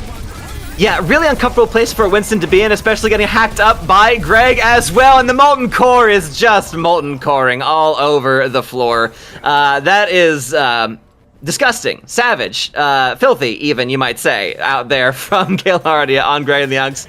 And of course, just for good measure, the anchor bolts on the turret, just because that's exactly the way you should be playing Torbjorn. Genster, thank you so much for that $25 donation. Welcome into the stream. Now, Javi and the kids have this Deadeye to work with. I think that Nicole, if she can like play a little bit slow here, try and build up to that Tidal Blast, that could be a really a good option to give over onto Javi on this Winston, a little bit of extra protection, because right now, Greg and the Youngs don't have any ultimates to respond with, but they are still in control at this point. Protection in need, because Javi needs it, falling down to a sliver of health once again, but the point, unfortunately, just out of reach for another moment. As Greg and the Youngs, I mean, they were able to just push the members of Javi and the kids, who were all alive and well for the most part, away for just long enough to inch that control into their favor, cleaning up this third flashpoint, putting themselves on that point here. Oh, that's right. So Greg and the Youngs looking to try and not only close out this map, but trying to close out the series as well, as this is going to be a 1-2. As the other point is going to be way on the other side of the point. We're heading over to the ducts. And it looks like Javi and the kids actually are going to get a little bit better of a position as we're actually kind of meeting in the middle here for a brief engagement. Can even commit ults into this, Rags. Oh, yeah, we've got that EMP coming through from Greg, and it just wipes the health away from the main members of Javi and the kids here in these small rooms yet again. Nicole not able to get away, and everyone else just being picked apart one at a time here. I mean, Javi does manage to get away for a little bit longer, but is just having such a difficult time on this Winston. The hammer, the menacing hammer, just getting immediately blasted down. I mean, where else are you gonna get it, folks? Yeah, this is it, right? The hammer kill. I mean, yeah, you look pretty threatening running at the Kiriko, but we were praising how strong Kiriko can be. You're going to get a kunai in the head if you just walk on a straight line there. As okay, Greg and the Ants actually do get first percentage built here on the ducks, but Javi and the kids back in control now. Just have to deal with the pesky Sombra, and they are going to be able to get percentage of their own building here. Still some lurkers from Greg and the Ants, and might actually be able to get this Torbjorn out alive. Gilardi, yeah, just managed to escape with life intact. Unfortunately, the same cannot be saying for Ren and Horus Hunter there, so no chance at all for the back line. They are not looking so good here, as you do have a Primal Raging Winston diving directly on top of your corpse. That is not at all a thing you want to be seeing on anyone's screen here, but Javi does manage to get value out of that ultimate there, proving a little bit that this Winston can work. Damn it, my goodness, we're gonna have it work. That's so true, really making it happen. Chasing down a Torbjorn, I mean, that is a very brave monkey. Now, Javi and the kids in control once again. L360 does have this Deadeye ready to go. You're gonna have to be really careful, though, because all these ults ready to go from Greg and the Unks, and they are gonna Tidal Blast first. Oh, diving directly onto L360 in the middle of the Deadeye. No chance at all there, as that cowboy gets quick sent back to spawn. You thought you were able to wait it out, but unfortunately you are not. Getting dove directly on top of by the back line of Greg and the Unks there. As we're still trading kind of back and forth here, but that hammer kill does come through. Let it be known, folks, that we saw it here. Gilardia did get a hammer kill. Still has the Molten Core ready to go as well. So despite going to 99%, Javi and the kids, now Greg and the Unks have plenty of ults to work with here in terms of defense. Yeah, it was a great downpour from Amp 8. It connected onto both the supports from Javi and the kids. And, well, once those supports are out of the fight, I mean, everybody else is going to fall very, very quickly. And, ooh, okay, big sleep dart, though, from using Cognito to open things up. Yeah, taking that Torbjorn out of the fight immediately, and of course cleaning up that turret as well. Very well spotted that. Of course, Javi's main weakness is going to be that immense amount of chip damage coming through from that turret there. Baby Ball gets a cleanup kill onto Greg as well. So despite having the ult advantage coming into this fight here, the tempo and factor of surprise was very much in Javi and the kids' benefit. Greg and the Unks, you know, they had the chance, they had the ult, but we're only able to spend one of those three. The other two holders of those ults falling down so early in that fight, they're not able to get any value whatsoever, and we're going to a fifth and final flashpoint. Oh, yeah, it all comes down to this. Javi and the kids trying to stay in this series. They really want to win out New Junk City, take us to that third map, and you are going to have the ults to work with here. Now, we have a bit of a scuffle that's kind of happening over on the side. There's still 20 seconds until this point is going to unlock, but these teams are at each other's throats already, Rags. Nano ready for use incognito, but not at all necessary. And another hammer kill from Gilardia onto D. Nicole. Absolutely devastating stuff. I'm so glad that Torp got a hammer perk. It is crucial. It is absolutely monumental. Does it make it viable? No, but it does make it something that we're seeing here before us on your screen. So, and for that, we are eternally grateful. Have a look, of course, at our gas mask duck here on the objective. The real reason we come to New Junk City in the first place is just have a look at our beautiful ducklings. Aren't they just the best? The objective is happening, of course. You can look on your right if you really want to know what's going on here, but this is the most important part of it. And our duck has vanished, which is tragedy in a single note there. So, sad to see the duck vanish, but we'll find him another day here. As the rest of the fight continues, I guess it's also something we could talk about, but at the end of the day, I'm really thinking about these ducks. I know, okay, yeah, players playing, you know, people dying, ducks existing though, and that's just hard to compete with. The Nano over onto the Reaper at least does allow Javi and the kids to stay in control of this point for now. That Deadeye from L360 may be doing a little bit of work as well, and right, Greg and the Unks, I mean, Greg, they find the first pick. Oh, that is a heck of a response though coming from Baby Ball. Yeah, cleaning up Auris Hunter there on with the Death Blossom. Crucial to have this fight hopefully open in their direction there. The point was flipped by Greg and the Unks as you do have a stun come through onto Amp. Has to play so carefully here, but that downpour absolutely massive. Locking Baby Ball in position gets, but not able to really clean up that kill there as the rest of Greg and the Unks fall down, and they're only going to have one real chance left to aggress in this point. Yeah, that's so true. Javi and the kids have gotten so much percentage here on Refinery. Now, it is kind of an ult deficit for them. They don't have anything to work with, but you find that first pick on to Amp 8, and that is so much HP now gone from the side of Greg and the Youngs. I mean, that's got to be the end of it here. There's no tank for them to work with. However, they answer back immediately, taking Javi out of the fight. But no one, once again, 3 for 3 on Flashpoint is on the objective. How many single times can we see a Flashpoint go where the opponent just does not get a single one of them tootsies on the point? So you're going to see, of course, yeah, a tied match here between Javi and the kids and Greg and the Unks. The whole family gathered together are proving equally matched here, it has to be said. And it's really been a delight to see them in the second map of the series, where they just really swinging back and forth. What a pendulum of these two teams it has been. Yeah, and what a whole lot of chaos as well, Rags. I mean, I think we saw 2 or 3 hammer kills coming in there, which we don't necessarily get to see a whole lot of. But yeah, going to that map 5, a lot of pressure, of course, on Javi and the kids to finish out New Junk City and take us to this third map. And now I have to wonder, where are we going to go for this third map? Because as we've mentioned before, there's no limit on what map type we go to, which includes potentially going back over onto a control map. Control and Flashpoint maps do tend to be a fan favorite, I think. So I wouldn't be surprised at all if we end up back on one of those. No, and of course, as messy, we'll say, as that map was, I think these two teams are well suited to the chaos of that particular map type. Honestly, I would love to see an entire series worth of Flashpoint maps between these two teams here.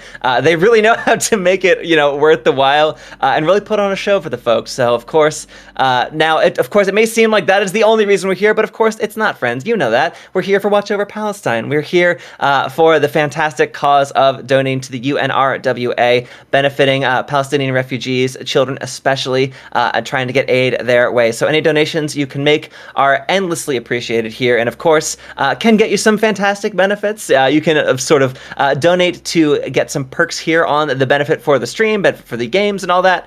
And those will vary, of course, game by game basis. So by all means, tune into this and, the other stream as well. There's plenty of Overwatch happening in this tournament all weekend long.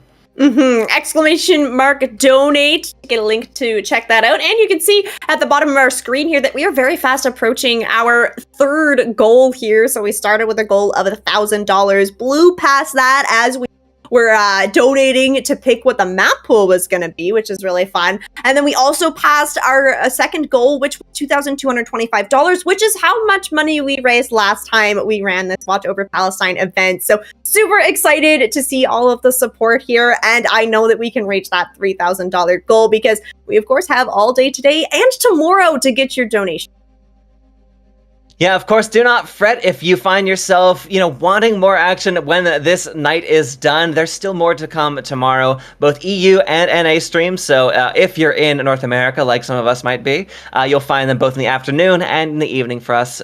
So do feel free to tune in to BPL, BPL2, the entire way through these. And, we'll see how many games get covered. And of course, by that point, we'll be facing in the playoffs of this delightful little tournament here. So you do not want to miss that, folks. But for now, we have our third and definitely final map of the series, and it is going to be Paraíso. So I will remind everyone following along at home, there is technically draw potential on this map, so, there's that. But final map in the series with an asterisk is what we'll say for this one here. And between these two teams, I honestly would not put an intentional call past them. We'll see exactly how it goes here. If we see some more Torbjorn shenanigans, some more hammer kill shenanigans, honestly delighted. The more of this chaos we get, the better. We got to see 2 or 3 molten core kills on the back end of no single fight. So really anything is on the table between these two teams here, except for, of course, these two particular heroes, Winston and Sojourn. Ooh, okay. Yeah, I mean, yeah, two heroes that we got to just see over there in New Junk City, and definitely two heroes that can have the potential to be played here on PCO, especially the Winston having that ability to kind of engage onto the high ground. Very, very important, especially on this first and second point. And the Sojourn band coming out, no shocker to me. We did see the Sojourn being played by Greg and the Unks, and looking very, very good here. Greg managing to pick up that play of the game over on New Junk City. So excited to see what these teams are going to bring to us on Paraiso, which I will just let everybody know I was selected by everybody that donated to the map pool, and Paraiso, shocking to me, was actually the winner, raising $175. The people wanted Paraiso in this map pool desperately. I would love to meet these people because clearly they're not the ones in my ranked matches because everyone votes against Paraiso, which I think is cowardly behavior. What a fun map. What a delicious time. Hybrid all the live long day. Fantastic. We love to see it. So, yeah, we're heading into our third map of the series here. If the gods are merciful, it will be the final one. But mercy is really not on the cards for either of these two teams here. So I would not expect it. But looking at what we have so far here, of course, no guarantees for the team on offense. But yeah, on the defensive side of Javi and the kids, you are expecting, of course, we have the Doomfist on defense. I cannot remember the last time I've seen a defensive Doomfist, but I'm very excited to see it. And of course, a Moira pick out from Using Incognito. What else could you possibly want on a fantastic night such as this? Right? I've gotten word. Wolverino donated $150 to make this Paraiso map happen, so shout out to them. This is it. We've ended up here on Paraiso courtesy of almost one person alone. As okay, Greg and the Unks gonna move over onto the Diva healer, still looking to play a little bit of dive, try and control this high ground. Aureus Hunter is over on the Ana as well. No cleanse on the side of Javi and the kids, so if you can find a nice anti to engage here, Greg and the Unks might be able to find their way to this first. Unfortunately, Greg, they're the first one taken down in this fight here, so no real chance to build up and provide that immense pressure that you really can have with that Cassidy. But it turns out the rest of the team is able to answer back, get some revenge for the fallen leader that we have here. Amp does get themselves D-macked, but the rest of the team is still putting in so much work here. As Galardia and Arias Hunter able to clean up that DPS line from Javi and the kids, and they're finally starting to tick up percentage here. First tick comes through, as we do have a re-engage here from Javi. Yeah, short-lived to be sure here. Incognito does drop down, tries to put some damage through, but it's going to wait for the rest of the team here. And this might just go all the way here for Greg and the Unks in their offense. Yeah, I don't think, Javi and the kid's not going to be able to get back into this, but hey, at least you're going to be able to get set up on the second point here. Now, using Incognito over on the Moira is very interesting. Amp gonna throw himself off the map there, gonna try and get that mech back, and payload now moving. Gaiardia has the pulse bomb. Ooh, okay. L360 finding that early pick again onto Greg. Unfortunately, going to be the first one to fall here. And nice positioning now gained here by Javi and the kids. Yeah, pulse bomb out from Gaiardia. Massive cleans up both of the supports. I mean, that is the utter value you can possibly expect to gain from that pulse bomb there. No fade available from Using Incognito, so no chance at all to escape from that delicious pulse bomb. So, yeah, Galardia, even when not on the Torbjorn, absolutely lethal there. Cannot be underestimated, should not be discounted by the opposition here. But Greg and the Unks still trying to maintain some high ground positioning here on their offense. But you do have Baby Ball. Have to be very careful about this Genji here. Still building up towards this blade and very hungry to unleash it on the back line. That Diva unfortunately demech'd here, but does have the bomb, so is able to let loose that ultimate, but not able to get back into that mech there as Using Incognito gets a wee bit of revenge there onto the opposition. Greg, however, they're able to get the better of their opposite there as L360 falls down to a flashbang and also taking Baby Ball down as well. It looks as though this push is not going to stop anytime soon. Coalescence here from Using Incognito, the last remaining member not going to be able to survive. Does buy enough time for Javi to get back into this, Ben. Does nearly have this ult ready to go as well. Not going to be able to stay alive long enough, but L360 trying to bring Javi and the kids back into it. Yeah, but that blade out from Baby Ball, though, it was very lethal, but unfortunately also to Baby Ball. So Amp does manage to take down that ulting Genji, and finally they get themselves over the objective there and have 5 entire minutes to push into point C. Yeah, this is looking a little scary for Javi and the kids. Okay, debacking Amp 8 here is a big first start, though. Anonymous, thank you for the $4.24. Going straight to UNRWA. Javi and the kids trying to stabilize here, are going to get control of this high ground. You have the Deadeye ready to go from L360 as well. However, Ren, she has this Kitsune Rush ready to go, and it's going to be hard to kind of find a match against that. Maybe use the Deadeye to try and buy space. Yeah, Javi desperate to use this, oh my goodness, Meteor Strike. Yeah, again, how long has it been since we've seen her do this?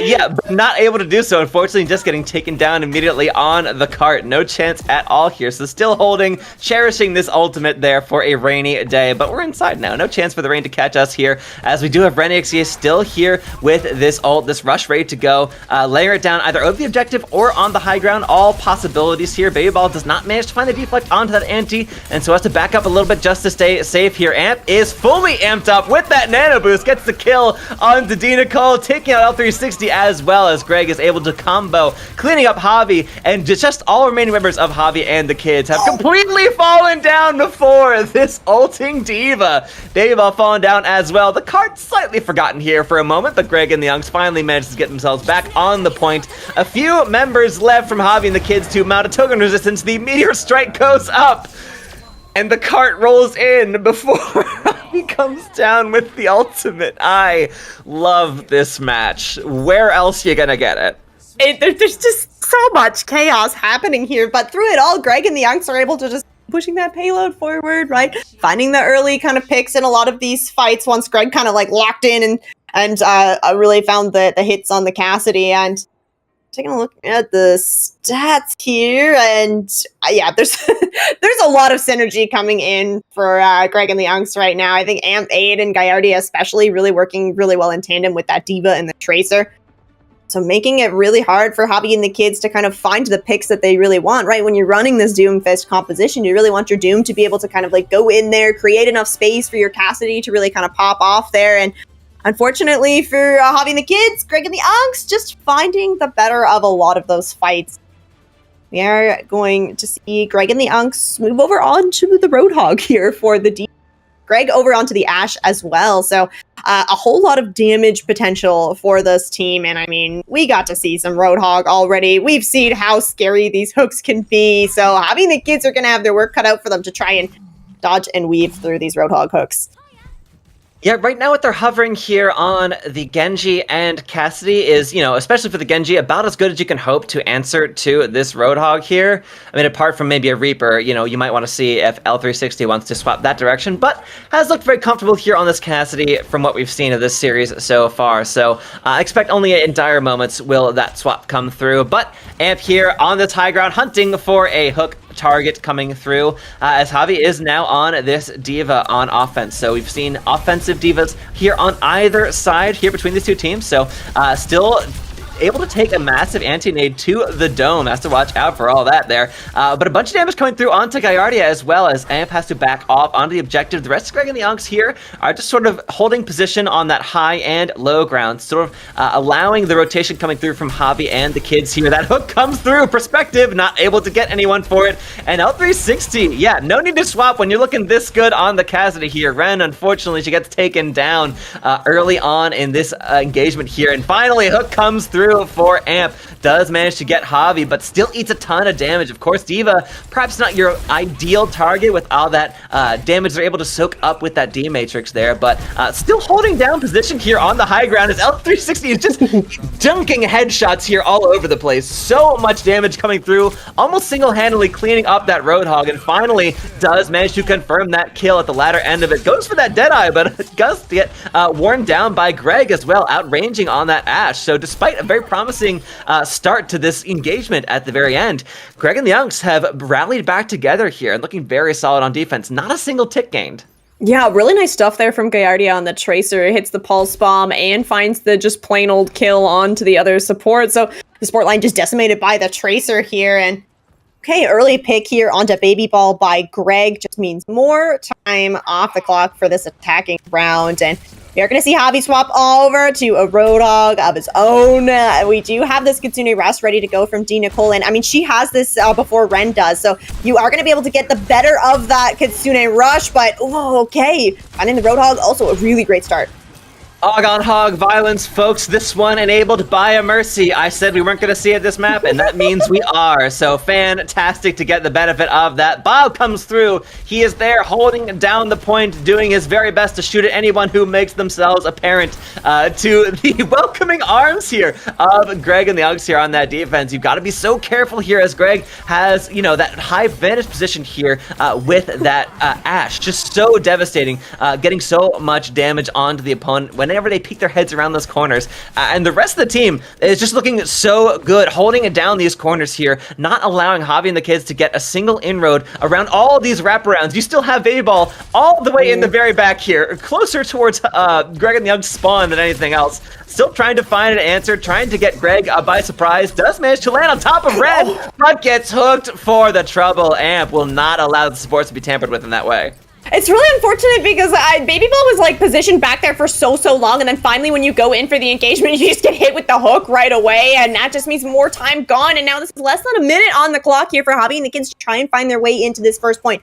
Whole lot of ultimates though to work with, everything except for that whole hog. But Imp8 has a whole hog of his own ready to go. You have that Kitsune Rush to potentially pair it with for this last fight. Baby Ball falls immediately as the fight starts. That is absolutely brutal for Javi and the kids. You were counting on that blade to really get some value here, and losing the Mercy as well. I mean, that's the death knell for this engagement here. Fortunately, they might have lost it quick enough that they have a chance to get back, although if they are able to keep themselves from being staggered here, that would certainly allow some benefit to them. But yeah, they get a kill into Gallardia, so that might be just the ticket they need to make their way back onto the point. Javi is back here on the ball, so very much here for speed, and despite being taken down, Greg is able to let loose with that Bob, and who is doing so much work holding the door against the remaining members of Javi and the kids, taking down both the Mercy and the Wrecking Ball, and just a final kill of Kiriko onto Kiriko as Ren takes out Dina Cole, and that is going to be all we wrote for Paraiso, all they wrote for the series here, as it looks as though Greg and the Unks will take this one in 2-1 fashion over their opposite of Javi and the kids. Yeah, no draw happening here, despite there being the small chance that it could happen. Greg and the Uggs really pulling together kind of on this composition. Unfortunately for Javi and the kids, the pick composition, you know, putting everything in on the Mercy didn't work out for them this time, but you know, we're still in the Swiss round here, so we will probably get a chance to maybe see them again a little bit later on. Greg and the Unks looking comfortable on so many of those different compositions, showing us some Roadhog, really fun. I think Gallardia on that Tracer also looked really fantastic throughout the entire series. Ren on the Kiriko really good too. We actually did end up with a Nano at one point over onto the Kiriko, which you don't necessarily see all the time, but yeah, you're putting a lot of faith that your Kiriko is going to be able to get stuff done, and did a pretty good job. I will honestly say, folks, this series further cooked my brain. Just absolutely delicious scenes coming out from these two teams here, not allowing the other a moment to breathe. Really no chance at all in this high chaos, and honestly, wouldn't have it any other way. So a fantastic play from both of them, clearly having a good time, if match chat is anything to go by. As we know, they have a lot of history with each other, clearly very in good spirits between them. So really well done, very fun to be had. And so yeah, congrats to Greg and the Unks, moving a bit further, of course, in the Swiss stage than Javi and the kids. But again, it's still Swiss. Everyone is still in contention here. There is more Overwatch to be played, so neither of them are done just yet.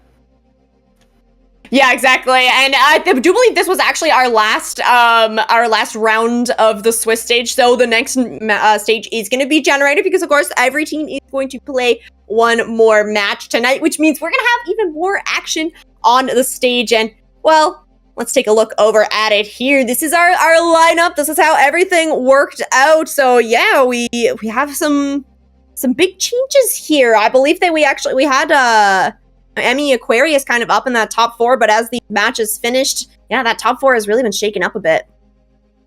Yeah, kind of a massive slide considering everyone else's finishes there, which you kind of expect, of course. They were the team that did go down to Billings Boomers. And we still have Greg and the Unks and Javi and the kids. So that is still in this one considered kind of about where we've seen so far. So yeah, Javi and the kids looking a little bit worse for wear here. Greg and the Unks, they're very much within spitting distance of that top four there. So would love to see continued progress coming out from these two to clean things up. We still are waiting on one more match in this round here. So we're not quite all the way done with this round of Swiss, but that just means there's plenty more to come. Yeah, before we move on to the next matches and all that good stuff, we do have, of course, to vote an MVP from this series, and we think that Greg and the Youngs had a whole bunch of good plays throughout, but I think that we've agreed that the namesake of the team is going to be the MVP here. Yeah, they played very solid, well done the entire way through. Honestly, like from our first view of them on New Junk City, those sojourn rails, absolutely devastating stuff. Cleaning up those early engagements, not letting the opponents have a single moment to breathe at all on those engagements. Greg clearly leading the team to glory here. So Greg gets MVP because Greg, and also Greg is main thing about Greg. Yeah. Well, and of course, Greg, they didn't play any Roadhog. We're just big Roadhog fanatics now. We've gotten to see Roadhog in both of these matches. So, I mean, we're all aboard the Roadhog train here. But, super fun to see these two teams face off against each other. And, of course, we're going to wait for this other match to finish up. But we will have more Overwatch to be seen as we move into that second round. I think that we're going to throw it to a quick break now until we await those second round. But don't go anywhere because, of course, we are here with Watch Over Palestine, raising money for the UNRWA, which you can see at the bottom of your screen. We are rapidly approaching that $3,000 goal, Rex. I know, it's very exciting to see the community rally around such a fantastic cause here. So, folks, if you've got the chance, please do donate to a fantastic cause here. We're all here because we believe in it. We want to support these folks who need so much help here. And, of course, the UNRWA are doing a fantastic job and doing the very most they possibly can to try and help in such a scenario. So, please, if you can, do give a donation. And, of course, as we have this tournament ongoing, you can get yourself some benefits for those donations. So, it's a bit of a 2-for-1, more bang for your buck here. But of course, so of course you can look at some more Mercy adventures happening for Patrick Litz. You could have some more Ajaxes, even more than I think the backlog. I mean, honestly, that's going to have to continue into like additional series going forward Fear your comp games. Yeah, I don't think Caramel's going to get all those out for this tournament here. So yeah, plenty of goodies to be had here for your donations. If you even getting the benefit of that, you get to see the results of it in real time here on the stream for added silliness here. So we're going to throw it to a break, folks, but do not worry. Once we have games available for this next round, we'll be back with a fantastic one for your delicious eyeballs.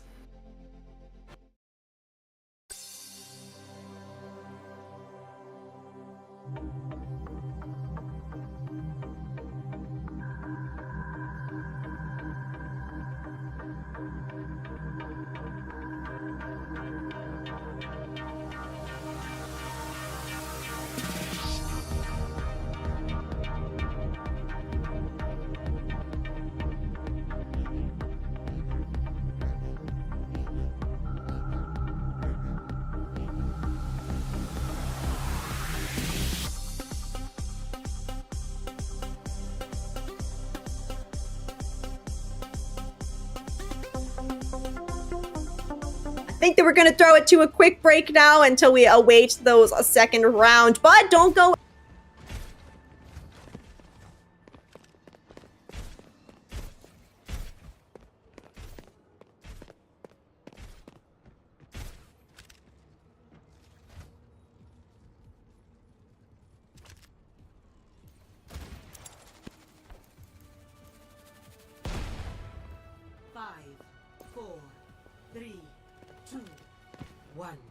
Attackers incoming. Defend objective A.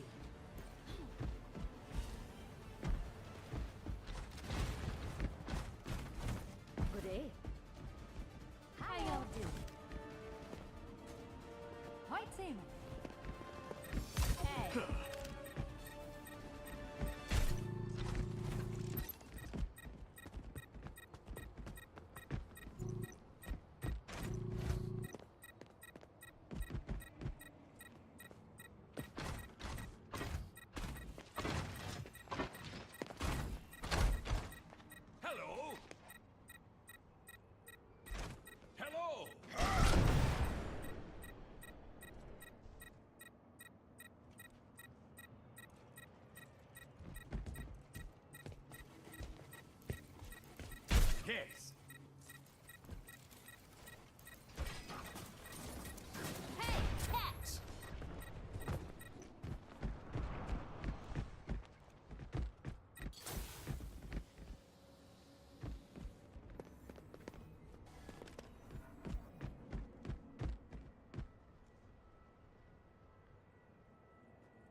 All right, everybody, this is it. Regs, we found a Torb 1v1. It wasn't enough to go 3 maps.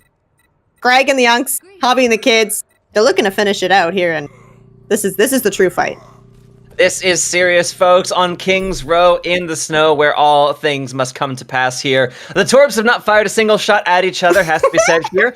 They've just stood menacingly at and sort of glanced and glared. Now they're dancing. It's a Torb dance battle on the objective, which, of course, is the traditional method of a mating ritual between Torbjorns here. The loser will, of course, be defeated by a hammer, so it's a very short ritual, all things considered here. And yeah, with that initial kill out of the way, the gates of hell have opened.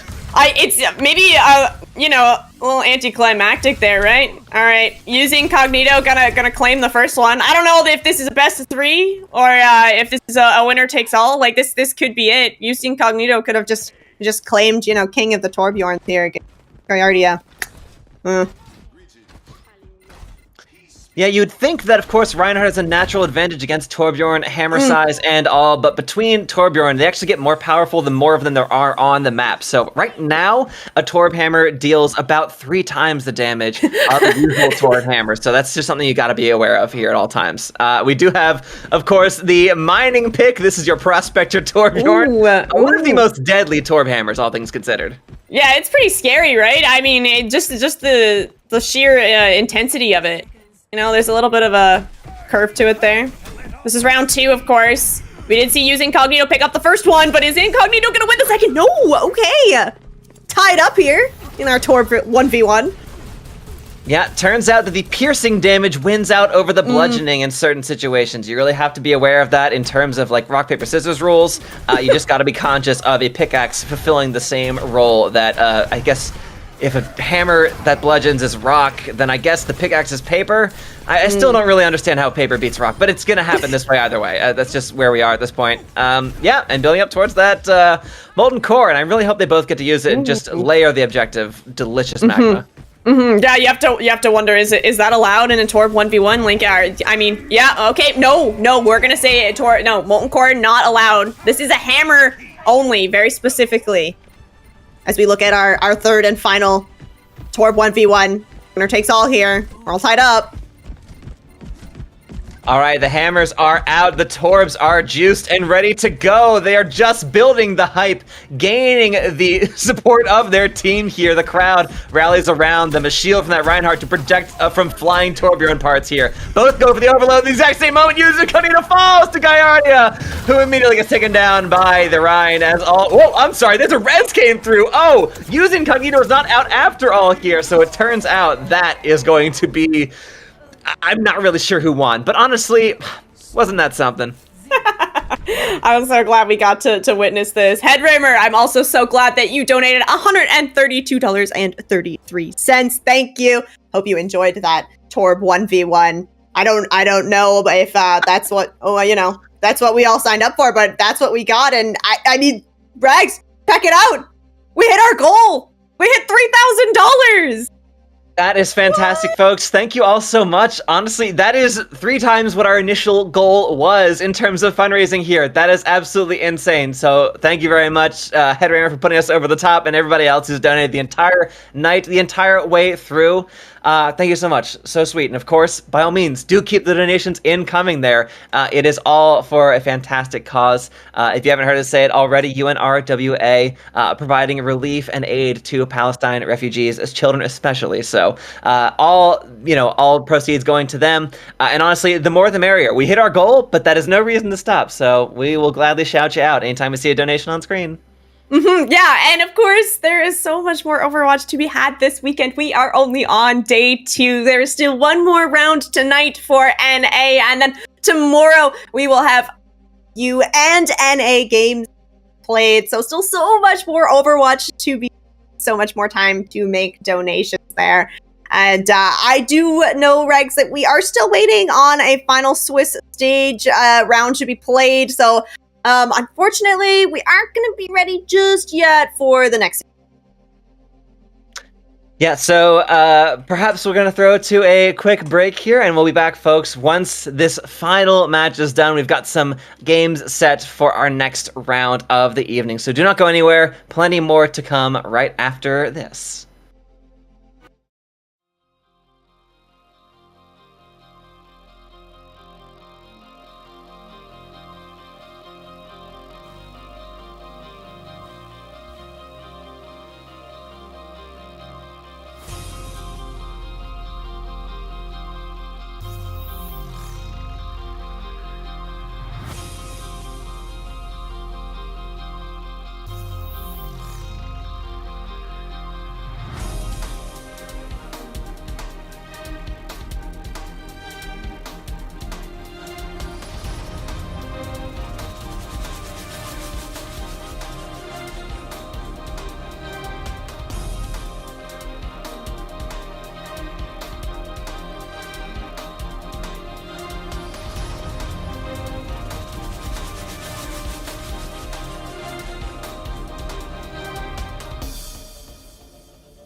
Welcome back, folks. The night is not over yet. We have another match to bring you here on the B stream. It's between Sakura, Mochi, and Himejoshi Esports here. So we are now in the fourth and final round here of the Swiss stage. So we are now whittling down the numbers here, separating the wheat from the chaff here. Everyone's still playing in this round, but we're still seeing who the best are. And honestly, Rain, we've really seen some teams we've even had on stream tonight rising to the top of it all.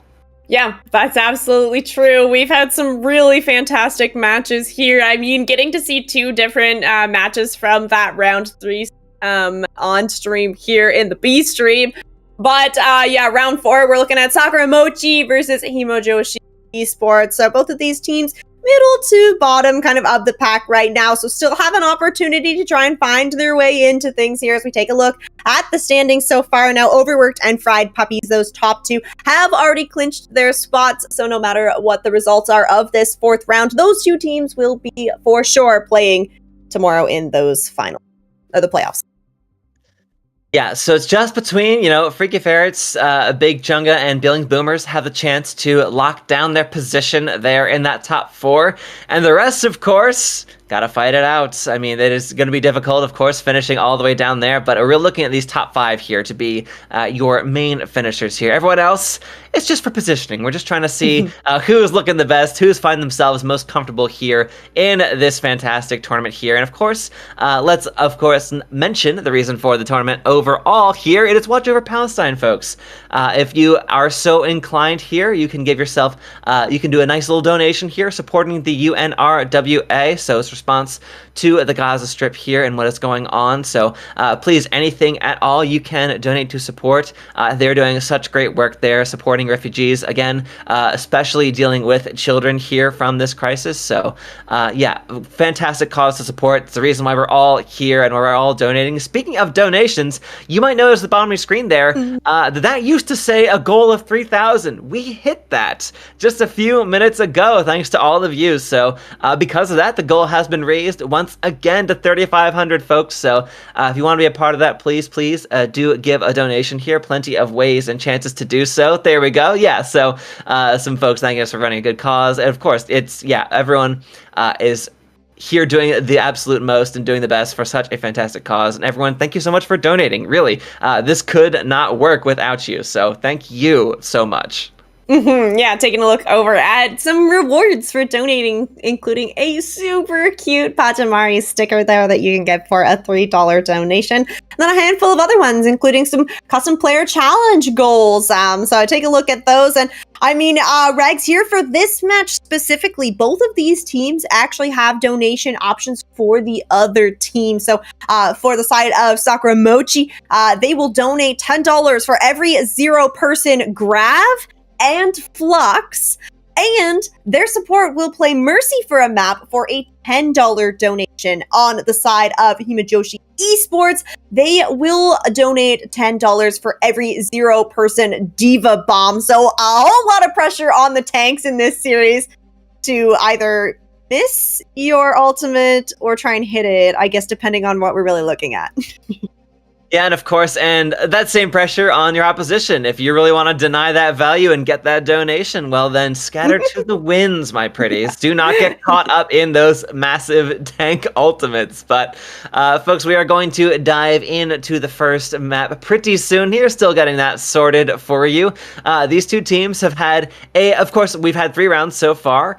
They've each had their ups and downs so far, with Sakura Mochi more downs than ups, and the reverse is true for Himejoshi Esports. So sitting at 1-2 and 2-1 respectively here. So and Himejoshi Esports, I think they only just got done their last match, so really coming right off the heels of that one into their 4th round here against Sakura Mochi. So hopefully they've had a chance to catch their breath. I know we sure have. We got to catch some Torbjorn 1v1 in the meantime, which honestly, best way to spend your interstitial time between matches, folks. If you haven't given it a try, please do so. Yeah, okay. We have Sakura Mochi picking the first map, and of course, we are not confined to the first control maps. We have some freedom here, and Sakura Mochi expressing that freedom by taking us over to Circuit Royale to start things off. Yeah, if you certainly want to get tanks that could have a chance of grabbing or fluxing or diva bombing, you're looking at something like Circuit Royale. I mean, this is really Sigma's playground here has been since the map was introduced. It's had some slight adjustments over the year here so far. I believe there was a much vaunted adjustment of lowering the height of that second, point just a little bit there. It's still quite a torturous climb there for the offense, but yeah, still plenty of room for Sigma, so fluxes and misses there. And honestly, it has to be said that D.Va and Zarya both have seen some play on these maps whenever someone's not feeling like running those classic Sigma comps. Yeah, absolutely agree. Zarya especially has been finding her way kind of back into the meta. Some Zarya Reaper, an old meta that we saw a long time ago, making a reappearance here, which really fun to see. And D.Va, of course, in a pretty fun spot as well. Now we are, of course, going to have some hero bans coming through, and Himejoshi Esports not looking to miss any gravitic fluxes here on Zarya. Yeah, all right. So the first ban comes through, and the classic man of the hour, Sigma, not available to either team here. But answering back, Sakura Mochi have banned out the Life Weaver, which, again, who does not see an incredible amount of play, but on this map in particular, sure, it's a non-zero chance of seeing them come out. Of course, now it is a 0 chance, naturally speaking. So, yeah. But all that being said, all other heroes are well in contention for this map here. So plenty of room for either a D.Va or a Zarya to get those donations coming through. And also to be said that the rest of the support line is fully available to you. Now, of course, we're not going to be seeing, I would expect at least, the same as we've been seeing all night functionally here in the B stream, where it's some flavor of Kiri Lucio rush, maybe sometimes with the Wu Yang. At this point, we're expecting a bit more of a focused stationary backline. Yeah, potentially some double flex support. The Yari Baptiste has definitely been favored a lot on circuit. Of course, these long open sight lines, you're kind of for these more pick compositions. It's where your DPS are really going to get to shine, and that is one of the reasons that we see the Sigma played so much, is that you have that shield that's going to be able to deny a lot of that value from those longer range heroes, and that long range is going to apply over to your supports as well. So having the Yari and the Baptiste in the mix, you're going to be able to do a whole lot of damage on top of that utility that you have, but also thinking of some other flex supports, the Ana and the Zen sometimes getting some value here, and I think that especially having that Sigma kind of taken out of the mix of things, not having that shield that's going to be blocking heals going into the tank, does open up the possibility to kind of move over onto that Ana, who can very easily kind of have the healing denied when you have that shield available.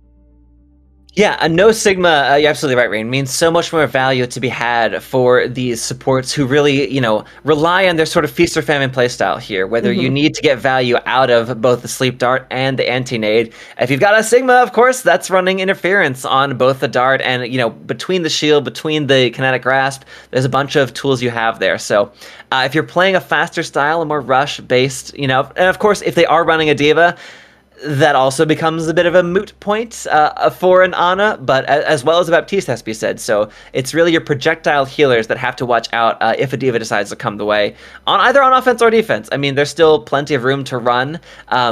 An offensive, I would say, especially. I mean, on defense, you don't really see D.Va as much on Circuit Royale. You certainly could still make the Ramatra work. He's been looking a bit sheepish in Season 18 here so far, but with those adjustments that came through now almost 2 months ago at this point, that's insane. But yeah, so still expect to see a good bit of rush coming through. Zarya is kind of my pick, or Orisa, honestly.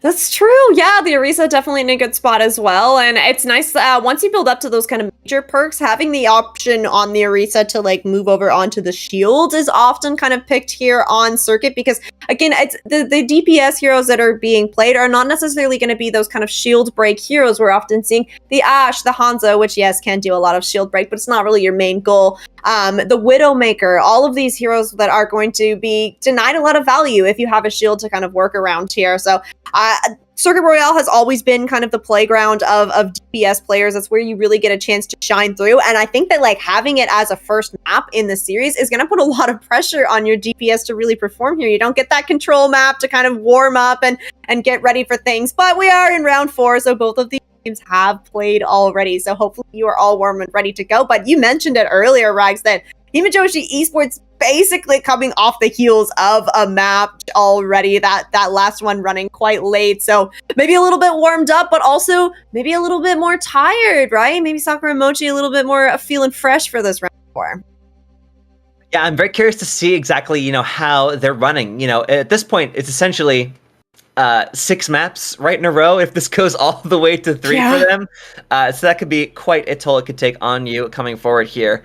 But yeah, looking at the ban, there was a slight misalignment there. It turns out on the side of Sakura Mochi. It is not Lifeweaver, but it is Wuyang banned out. All right, that I will allow makes a bit more sense. We are seeing infinitely more Wuyang than we are Lifeweaver these days. So, all right, that feels intentional and feels like it has an impact actually on what we're seeing in the backline. So, Yes. yeah, without that, you're really sort of playing you're likely further entrenched into this stationary style, I would say. And I will say, hey, back to a non-zero chance of seeing Lifeweaver on Circuit Royale. So, here we go. We could be seeing that Lifeweaver make an appearance. Get yourself warmed up for season 19 when he's going to get the mythic, and we're going to be having Lifeweavers in all of our comp games now. So just prepare for it now, everybody, because it is coming. I feel it in my bones. Yeah, folks, brace for impact there. But yeah, so looking at what we have so far from these teams here, I'm very curious to see exactly how they want to approach diving into the map itself here. Whether it is, like we've been talking about, kind of sticking with that rush composition, or if they want to slow things down a little bit here. There's also, we've seen already in a previous series, that Wrecking Ball is still in a good spot right now. A lot of teams are running with them, even though Season 18 brought a few nerfs to his generalized kit, more especially being that his minefield now lasts for a few seconds less, but still is quite a few to be layered over the objective there. So really in clutch moments, much in the same way that Annihilation can sort of deprive anyone a chance to touch at the very end of a cart push, minefield can really service that same need, especially in the chaos that we've seen so far from these teams. Ooh, okay, I'm also seeing from these two teams a Zarya and a D.Va. So everybody, we are going to be keeping an eye on these two tanks specifically because there is donations on the line here. So $10 from Himejoshi Esports if this D.Va gets a 0-person bomb. Every time this D.Va gets a 0-person bomb. And then on the side of Sakura Mochi, I mean, if Small Gremlin can't find a graph with anyone in it, that is going to be a $10 donation from them. So super excited to see these two teams up against each other. Sakura Mochi starting out on the defense. It is going to be that Lucio Kiriko backline. Void Bloom, she's over on the Reaper here. Don't necessarily get to see the Reaper a whole lot on circuit, but where are you running the Zarya? I do think a lot of... Yeah, you do have to watch out for this. I mean, in this case, the low ground Widowmaker is certainly a threat to be had at range here. Having to wait for that Zarya bubble to pop just a few seconds longer, and Void Bloom could have been gone, but just manages to fall back. Very conscious, running alongside that Zarya. Small Gremlin here, piloting that around this corner, keeping all safe. Yeah, thank you very much, Knock on Wood, donating that fantastic stuff. $30 there. So Sakura Mochi is still alive and kicking here around the corner. You do have Void Bloom. She's still hunting there. Finally, for surging forward, taking Karanfei and going for Blixisty as well. Not able to clean up the kill on to that Widowmaker, but yeah, taking one sniper out, you'll certainly take that. Yeah, it's really tough for Himejoshi with Cloud on this D.Va because, of course, Small Gremlin's going to be able to put a whole lot of pressure onto this D.Va mech, so it's really hard to kind of find the space that is needed for this Ashe and Widowmaker combo to kind of find these picks that are so needed for Himejoshi. Yeah, still trying to maintain pressure here on the cart. Really, Himejoshi not able to find any picks here so far. Sakura Mochi are just so well kept in check here around this corner. Small Gremlin, as you can see, is about to have this grab online. Of course, for the fight, you really want them to have success, but on the side of donations, you really would like to see a bit of failure there. But Cloud9 is here on the Reinhardt. Never fear, folks. That shield is just taking such a beating here. The grab comes through, locks up 2 members of Himejoshi Esports, and 2 is plenty here as J-Sky and Cloud9 both fall down here. Astral Observe is rolling through with this Valkyrie, but the Death Blossom out from Void Bloom, true to her name, coming through and taking out Blixisty out as well. So yeah, Himejoshi falling well and truly short of that one.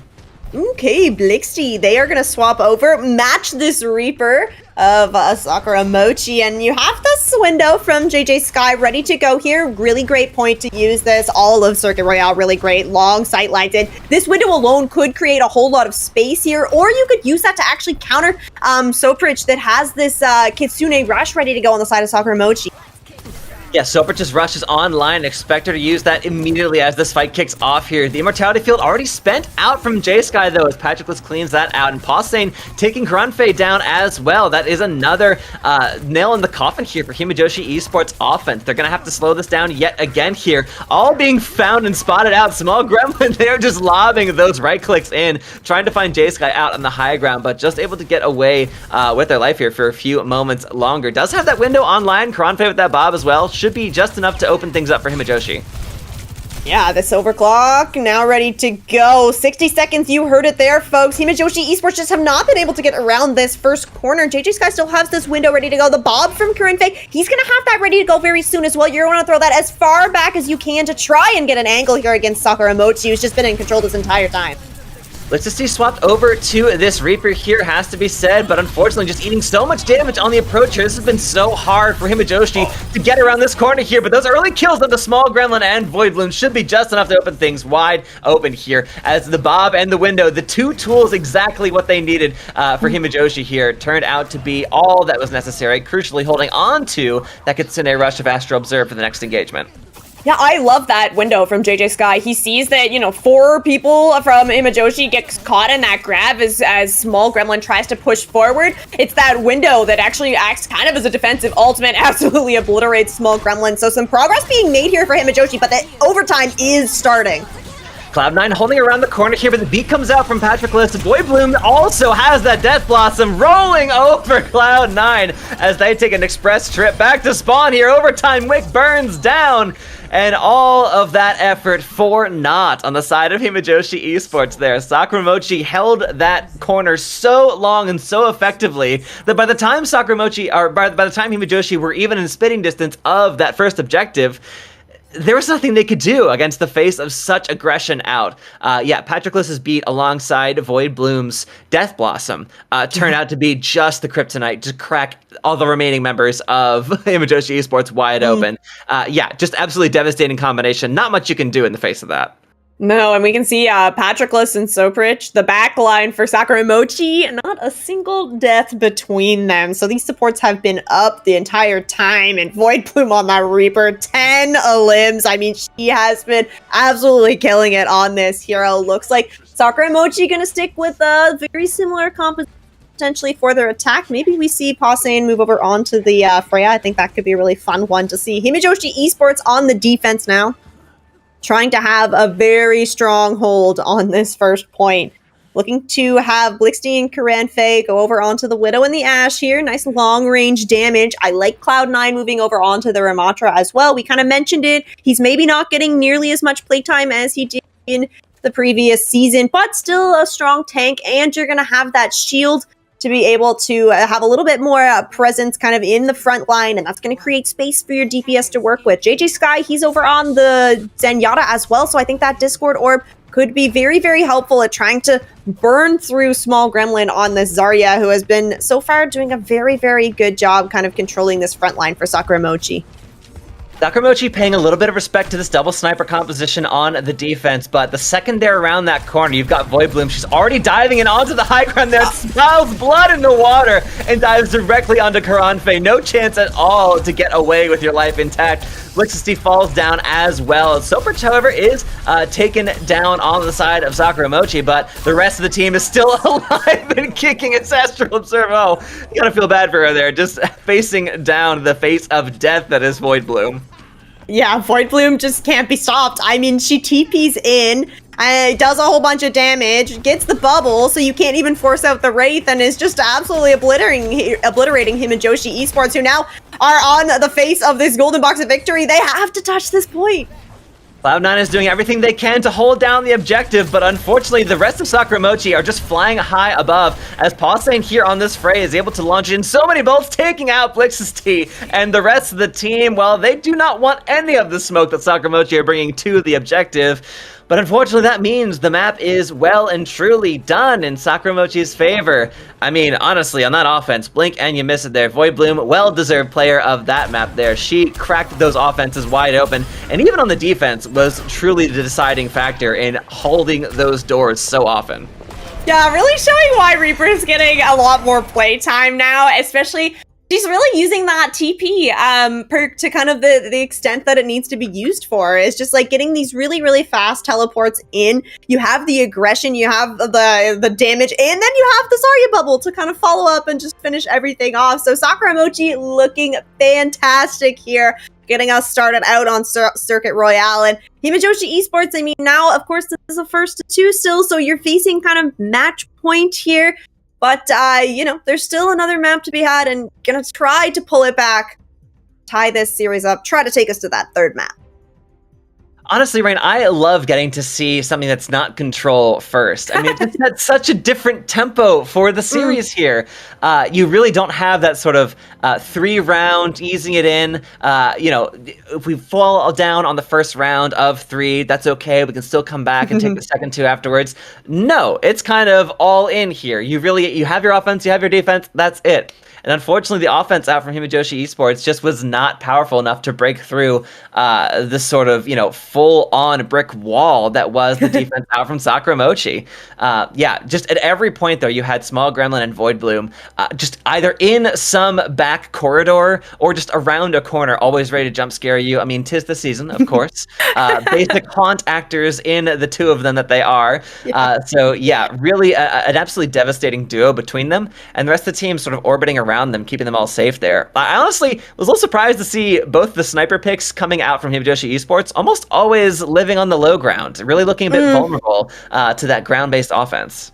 Yeah, and especially that Reaper, right? You can TP in, and once you close the distance on those long-range heroes, there's not a whole lot that you can do to try and peel away from a Reaper that's just straight up in your face. So Himejoshi Esports will have the opportunity to pick the next map, and I think that starting out on Circuit here, like we mentioned, like this is really where the DPS players are going to shine, and I definitely think that we saw that really strongly for Sakura Mochi, but it's also a very specific play style going into an escort map where it's pretty much you have to kind of win that first fight and then try and find some stagger kills after that. But if you're not able to do that, well, that's when things kind of fall apart here. But we can move over on to some more map types that give a little bit more play into the chaos of things, like a Flashpoint map or like a Control map where you can kind of take these longer fights and maybe come out on top through that. So Himejoshi has the opportunity to really just throw us into a completely different playstyle now with their map. Yeah, absolutely right, Rain. I think that they really want to shake things up here, so I'd not be surprised to see them take us to one of those more chaotic, more brawl-style maps. Clearly, I mean, it has to be said that even though this was a map type that sort of more benefited those long-range compositions, Sakura Mochi's success was really found in playing up close and personal there. So I'm kind of wondering, you know, what sort of weakness there even is to exploit, despite the map type what it might suggest about the team here. So hopefully Himejoshi find themselves an avenue onto this, or maybe instead playing Brawl themselves to sort of run that down mid there. The Reinhardt was not the pick, so I'm very curious to see. And yeah, so we do have the next bans coming out. Banning out the Freya, I think, is an excellent call by Himejoshi. Yeah, so Himejoshi also has opted to take us to Suravasa. So you know, a little bit more chaotic, a little bit more of an open map here. So you're banning out the Freya. You don't want to take those long range duels. You know, you still have the opportunity to maybe run the Zarya Reaper here. But Sakura Mochi are going to take out that Wrecking Ball, which is a really great counter to these Zarya compositions. The Wrecking Ball is really able to just negate the tank altogether if you're running into a Zarya. So this, to me, signals that Sakura Mochi might not be changing up their composition too much as we head into the Flashpoint. Yeah, I mean, no real reason for them to, right? Like, they looked so comfortable there on a map style that is not traditionally known for that particular play. So if you can even win under those circumstances and do so in pretty dominant fashion, I mean, why bother swapping until, you know, the pudding has been proved against you in some fashion, right? Like, if they were able to be answered, you know, in the Brawl mirror in some way, or, you know, a Brawl very much could have been an answer to them, like you're saying, Rain. But that is no longer on the table here. So I'm excited to see what Himejoshi have in response here. Right now, it looks like Cloud9, they're interested in playing some D.Va. So, of course, not able to deal with the beam very much from the Zarya, but other than that, an excellent answer to especially the Reaper on the side of Sakura Mochi. Ooh, yeah. So we are going to have Void Bloom over on the sim, potentially just for the TP out. And it looks like Blixty going to do that as well. And then, yeah, you called it, Rex. Void Bloom, she's going straight back over onto the Reaper. Blixty actually is going to stay on the Symmetra here as well. So an interesting comp coming out from Himejoshi. You really want to be TP to kind of navigate yourself around this map, especially where Patroclus is on the Lucio and Himejoshi Esports do not have any form of... I mean, Pausane just immediately lights up Astral Observe. No chance at all for that Kiriko to make any more progress towards the objective here. Himejoshi Esports trying to set up these turrets here around the side of the objective, but this is kind of the anti-position you want to find yourself in as a Symmetra here. You really want to get to the point first, but there was no chance for them to make that aggression. No real on-roads for them, especially losing Astral Observe so early. They do lose Void Bloom, so she does pay for her aggression here, if so slightly, but Pausane is still alive and kicking, and she's able to answer for her fellow DPS being taken down as well. Now on the high ground, that teleport out from Blixty and the rest of Himejoshi Esports are trying to accompany them, but no one is allowed to continue having those silly, fun pogo stick games on the high ground there, as Blixty is brought down once again, but is going to teleport once more onto the high ground as well, trying to counteract Pausane, who is really running riot over the remaining members of Himejoshi Esports, taking down Karanfei, Soprich, and Pausane combined for just so much damage, and no one is allowed to be left standing on the side of Himejoshi Esports. Oh my goodness, Pausane on this Sojourn doing so much work, has the overclock ready to go. Soprich, I mean, she's doing so much healing and damage as well, has that Kitsune Rush ready to go, and Himejoshi Esports are not going to be able to get a foot onto market. That is going to be Sakura Mochi picking up the first point here on Surabasa. Cloud9 has moved over onto the Hazard here, so the Diva just getting burned down a little bit too quickly is going to move over onto a tank that's going to be able to maybe sustain a little bit longer in these fights. You have the Coalescence nearly ready to go, and the Deadeye is good as well. Pause coming through. Most likely going to be a DC that's in. We'll get back into this as soon as we can, but heading over to that second point, Sakura Mochi looking very good still here on Surabasa. Yeah, I mean, they're functionally just running what worked for them so well on the previous map. I mean, you know, Circuit Royale was not close, unfortunately. Sakura Mochi looked really solid the entire way through, but I'm glad to see this Hazard pick out from Himejoshi Esports. Hopefully should be a nice change of tempo here, allow you to play even more aggressively than perhaps the Diva allows you to at certain points. Both in turns, both a bit sturdier and a bit more fragile, depending on the situation, and taking out Void Bloom early. I mean, that is the go button here for Himejoshi Esports. They surge forward with the help of Blixisty's teleporter here, and you do have the overclock on the other side there. Pausane is trying to put in so much damage onto the opposition as Himejoshi, though. Karanfei has that Deadeye ready and rolling, forcing everyone from Sakura Mochi back here. But finally, as that expires, the Kitsune Rush over the objective here is hoping to keep those members alive and surging forward with some accuracy. Not able to do so there, as Himejoshi Esports, it looks as though their tempo is paying off considerably, and now with the Symmetra on the objective first, this is the position they want to find themselves in. Yeah, exactly. Yeah, so much damage from the sim coming through. Karanfei on the Cassidy also looking very strong. It's going to be taken down by Small Gremlin there, but it is going to be Himejoshi getting first cap here and building up some nice percentage. This comp swap really working out for them here, and I think that really recognizing kind of punishing this early aggression from Void Bloom is going to make all the difference in these fights for Himejoshi. Now, you do have your own Kitsune Rush, Astral Observer, she has that ready to go, and you have the Symmetra wall as well. Now, the Sim wall could be an excellent kind of counter to this Graviton Surge that's coming in from Small Gremlin, which I'll remind everybody, if this grab hits no one, that's a $10 donation. Yeah, unfortunately though, it does lock up 3 members of the team, so double unfortunate there for Himejoshi Esports. But that sim wall is absolutely massive, just like you mentioned, doing such a good job of keeping the members of Himejoshi alive here, despite the massive damage and value being gained from that grab here. There are still remaining members of Sakura Mochi, only 2 alive on the point as Cloud9, they are rolling forward, taking Patroclus out as well. So without that Lucio, it is really just Small Gremlin here, trying to maintain a point presence, but it looks like, I mean, the rest of the team is actually back. I'm sorry. The remaining members of Sakura Mochi back from the spawn have just managed to get back in time to support their tank, and they've gotten a point flip when, by rights, that should have been Himejoshi's point. Oh my goodness, yeah, 99% here. Himejoshi did a good job kind of holding on to some of their ultimates, but Sakura and Mochi, I mean, they've got a whole bunch to work with, only committed that Graviton Surge, so you're gonna have not only that Kitsune Rush, which Astral Observer's not gonna be able to match, but you also have a Blossom ready to go from Void Bloom. We've seen what she can do with these, and with Small Gremlin on the Zarya as well, gonna be able to give that bubble over. I have to wonder what Himejoshi's gonna do in response to these ults. Yeah, she's looking for it. Yeah, there's the Death Blossom, and it's all Cloud9 can do to back away in fear. But the rest of the team, they bend but do not break. They fall backwards just enough, cleaning up Void Bloom, but the rest of her team is still alive, surging forward on the back end of the objective there. That Deadeye out from Karanfe is doing his very best to try and find some of those straggling, squishier members of Sakura Mochi, but unfortunately, they are all wise to his antics there, and Pausing cleans up the Cassidy on the back end of that fight, as well, taking JJ Sky's Moira out of the engagement. And what looked like, by all rights, should have been Himejoshi's point, unfortunately, they're just not able to stand against that aggressive re-engagement out from Sakura Mochi.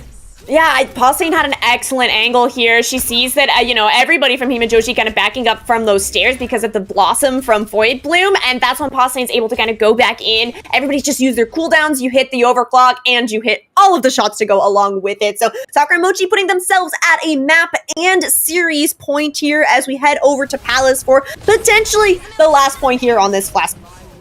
Suprit starting this off nice and quick with the Kitsune Rush, but the downpour is out from Cloud9 as well. Does it lock anybody in place? It does not. Coalescence from JJ Sky likewise surges forward, finding a good bit of healing onto the team, but not a whole lot of damage onto the opposition there. Void Bloom, however, is finding nothing but damage with those Hellfire shotguns of hers, rolling over the faces of Astral Observe and the rest of the backline and frontline, has to be said, being taken down in equal measure here. Sakura Mochi, I mean, Rain, it looks like they're just getting stronger as this map goes on. Yeah, I'm kind of thinking this as well, and finding really good first targets, right? Unfortunately for Blixty, they're getting kind of targeted down on the Symmetra because the longer that Sim stays alive in these fights, the stronger that the Sim will get. So taking the Sim out right away is doing really good work here for Sakura Mochi.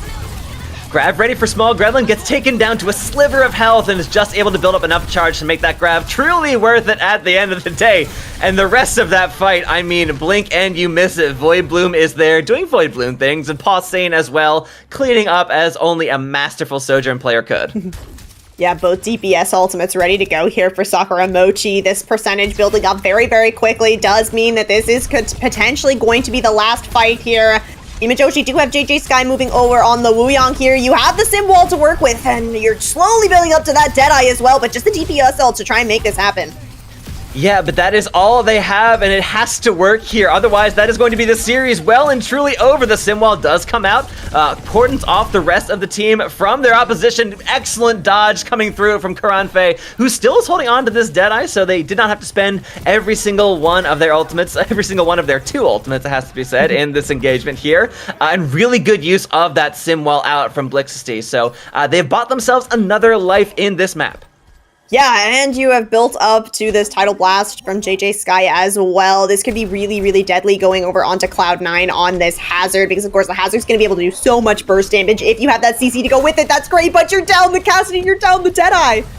I mean, Void Bloom in a small corridor. Name a more perfect pairing I couldn't begin to tell you here. Sakura Mochi, they know what they're doing. They know their engagement here. They found Himejoshi Esports on the high ground, and that is going to be all they wrote as Void Bloom falls onto the opposition there, all falling prey to her Death Blossom, and everyone else from Himejoshi Esports, Karanfe, not able to even use that Deadeye, looking a little bit sheepish, returning it back to spawn in such quick and devastating fashion there. Sakura Mochi looking dominant all series long here. They will take the second map and take the series over Himejoshi Esports. Yeah, really great stuff from Sakura Mochi. I mean, this is a team that has a whole lot of practice together, right? If you're not familiar with them, you need to start watching more Calling All Heroes Rising, because it's the team that's shown up time and time again, and here in this Watch Over Palestine, still is showing up very, very strong, impressive stuff from everyone. Nice try from Himejoshi Esports, though. I think especially on Flashpoint,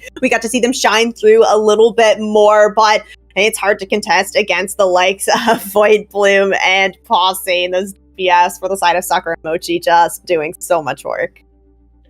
Yeah, I really have to say that Himejoshi Esports felt like they played really well together as a team, but it was really those standouts coming through from Sakura and Mochi that kind of allowed them to surface head and shoulders above Himejoshi there. So, yeah, unfortunate and honestly really solid team play. Like we said, there was some really solid moments of swing between them, really getting some value out of those more niche ultimates. So, plenty of potential in this team here, but Sakura and Mochi are the real and true victors here. And of course, one stood out head and shoulders above the rest of the team here, and that of course has to be Void Bloom, doing incredible work here, getting MVP for the match. Naturally, of course, has to be said, no Reaper is effective without being enabled by the rest of their team. True. But Void Bloom, I mean, she made it look easy. It was beautiful stuff to see, not just the Death Blossoms, of course, as cinematic as they are, but just watching from her POV, spying any squishy member of the opposition, any long range member, any snipers, and just go button. You can just hear the music begin in her ears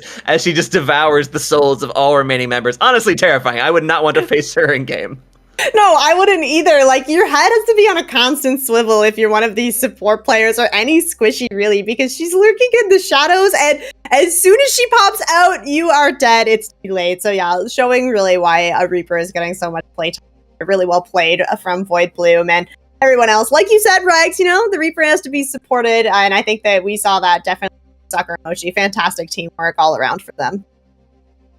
Yeah, really excited to see them here in this tournament. You know, in addition to the previous places, as you mentioned, Rain, that we've had the joy of seeing and casting them. So, yeah, really well done and well played overall. Hopefully making themselves a bit more of a threat here in this final round of the Swiss stage here. Yeah, and of course, so lots of matches still ongoing here in round 4, so they're gonna have to wait a little bit longer before they know the outcome and know what the schedule is gonna look like for tomorrow. But at least, you know, winning 2-0 in this last one here, definitely setting yourself at a pretty good spot. But yeah, now it's basically just the waiting game, right? Unfortunately fortunately for Sakura and Mochi, this ended so quickly that you don't even really have an idea of like where everybody else is going to be standing in the rest of these round 4 matches. So just gonna have to wait around, maybe tune in to the A stream if they're sticking around and see what's going on over there. Yeah, folks, you could tune into the A stream as well. Still ongoing games over that direction. So please, by all means, do avail your eyes of whatever is going on still up in that room. We should mention, of course, that as Rain was saying, this tournament continues tomorrow for the games that are just finishing up tonight. You will see the EMEA region returning at 2 p.m. Eastern Time or 8 p.m. CEST, so Central European Time. And, of course, you will see the NA region returning at 8 p.m. Eastern Time tomorrow. So we've got a couple rounds essentially between those two, looking at what we have so far there. So, and of course, don't forget the Watch Over Palestine tournament is in fact for that very reason here. You can still donate, and we in fact encourage you to do so to the UNRWA, the charity of choice here, trying to bring support and relief to Palestinians, especially Palestinian children here. So any donation is more than appreciated here. As we can see beneath us here, our original goal for tonight that was $3,000 was met and exceeded. So $3,500 is our next goal, and I believe in all of us. I think we could certainly make that happen all together. We still have a whole day left to go in the tournament. Yeah, exactly. So exclamation mark donate in the chat so you can see that link and see some of the really awesome rewards and stuff that you can get for it. And we just got word, hey, one of these matches did finish. Billings Boomers has been locked in at top 4, so we will at least get to see that once again tomorrow. So that's going to be a really fun one because everybody at Billings Boomers did have a donation to appear on the stream. So definitely a fan favorite, and they will get to. Yeah, it should be mentioned, folks, that the third place matches will be 2 CP matches, which was a donation, allowing that one to come through. And honestly, that, for my money, is the best use of anyone's money and donations here so far. I cannot wait to witness that one here. Very excited for it. But folks, that is going to do it here for the B stream tonight. Have a look over at the BPL Bad Patch Mario League stream. They are still ongoing with their match. So again, the night is not yet done. But other than that, we will see you folks tomorrow at the EMEA time of 2 p.m. Eastern here. Have a great rest of your nights, and please support the cause. Thank you for everyone who has so far. Really, really, truly cannot thank you enough. From Rags and Rain and all the production cast, thank you so much. Have a great rest of your night. We'll see you tomorrow.